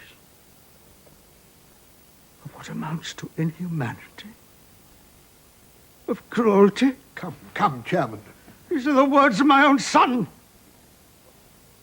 They're the words of a generation I don't understand. The words of a soft breed. I said it of myself too, Father.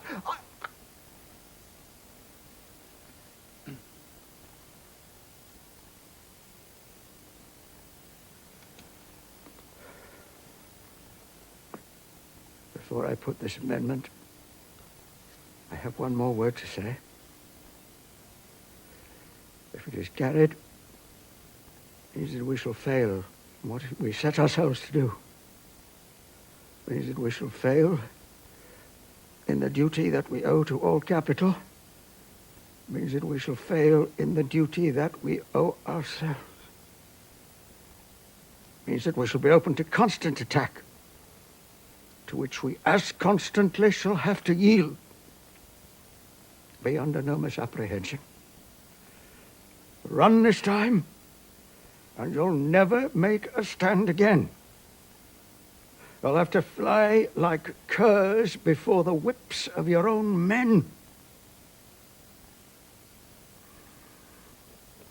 If that is the lot you wish for, you will vote for this amendment.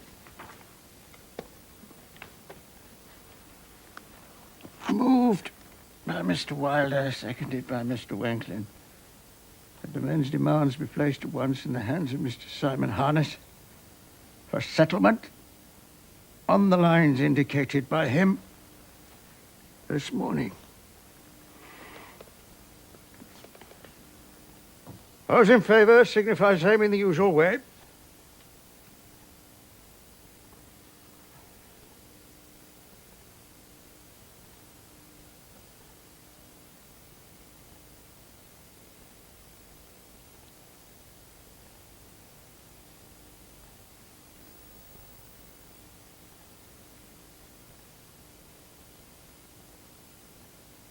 Contrary.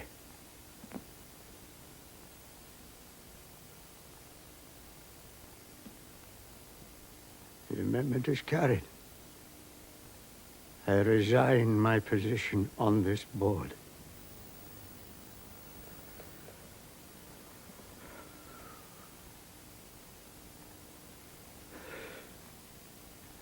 Years. You've disgraced me, gentlemen. Bring in the men.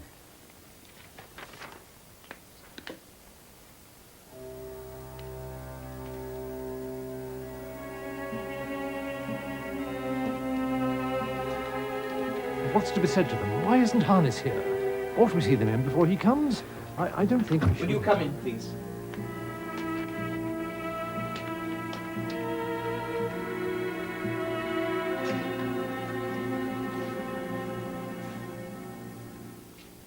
Well, Thomas, how's it to be? What's the result of your meeting? Sim Harness has our answer. He'll tell you what it is. We're waiting for him. He'll speak for us. Is that so, Thomas? Yes, sir. Mr. Roberts will not be coming. His wife's dead. Yes, yes, poor woman. Yes, yes. Mr. Harness, sir. Good evening, gentlemen. We've been waiting for you, Harness. Let's hope we can come to some...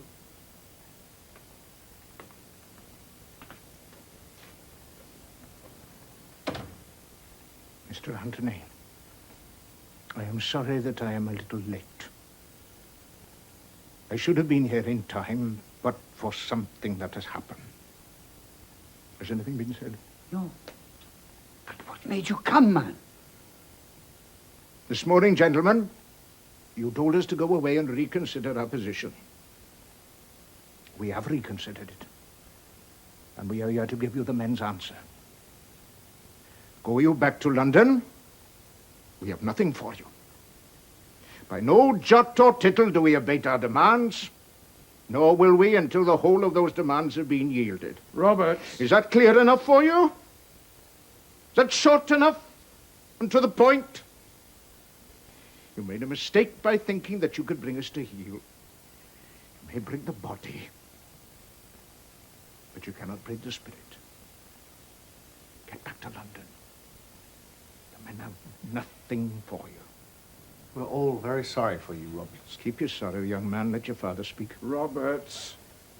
Why don't you answer? Roberts. What is it? You're talking without the book. Things have travelled past you.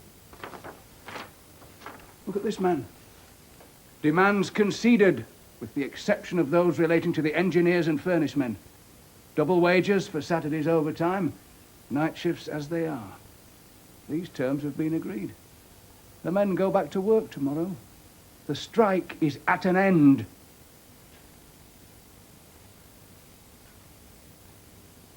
You went back on me. I stood by you to the death. You waited for that to throw me over. That's a lie! Take that back! Hold your jaw! That's enough, men. You better go.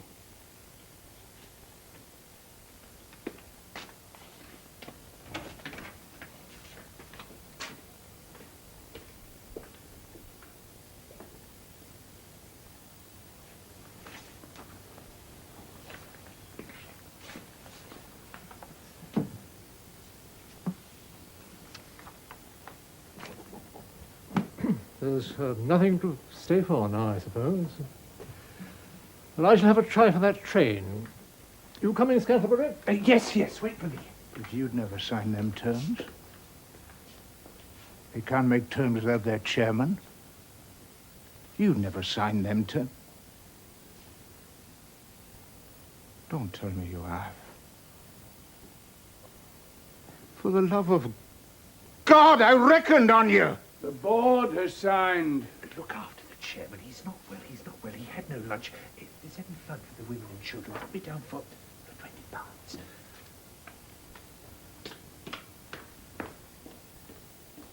Then you're no longer chairman of this company. They've thrown you over. Thrown over their chairman.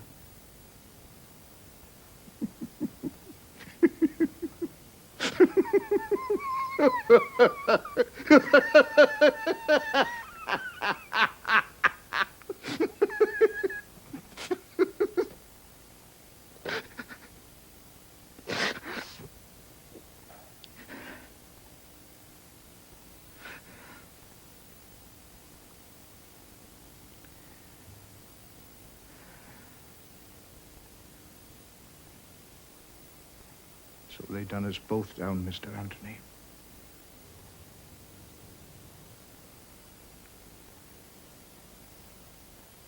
Shame, Roberts. Go home quietly, man. Go home. Home?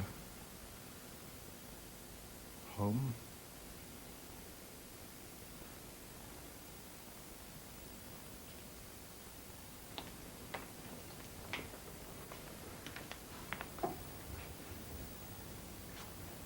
Come away, dear. Come to your room.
It's a great weight off my mind, Mr. Harness.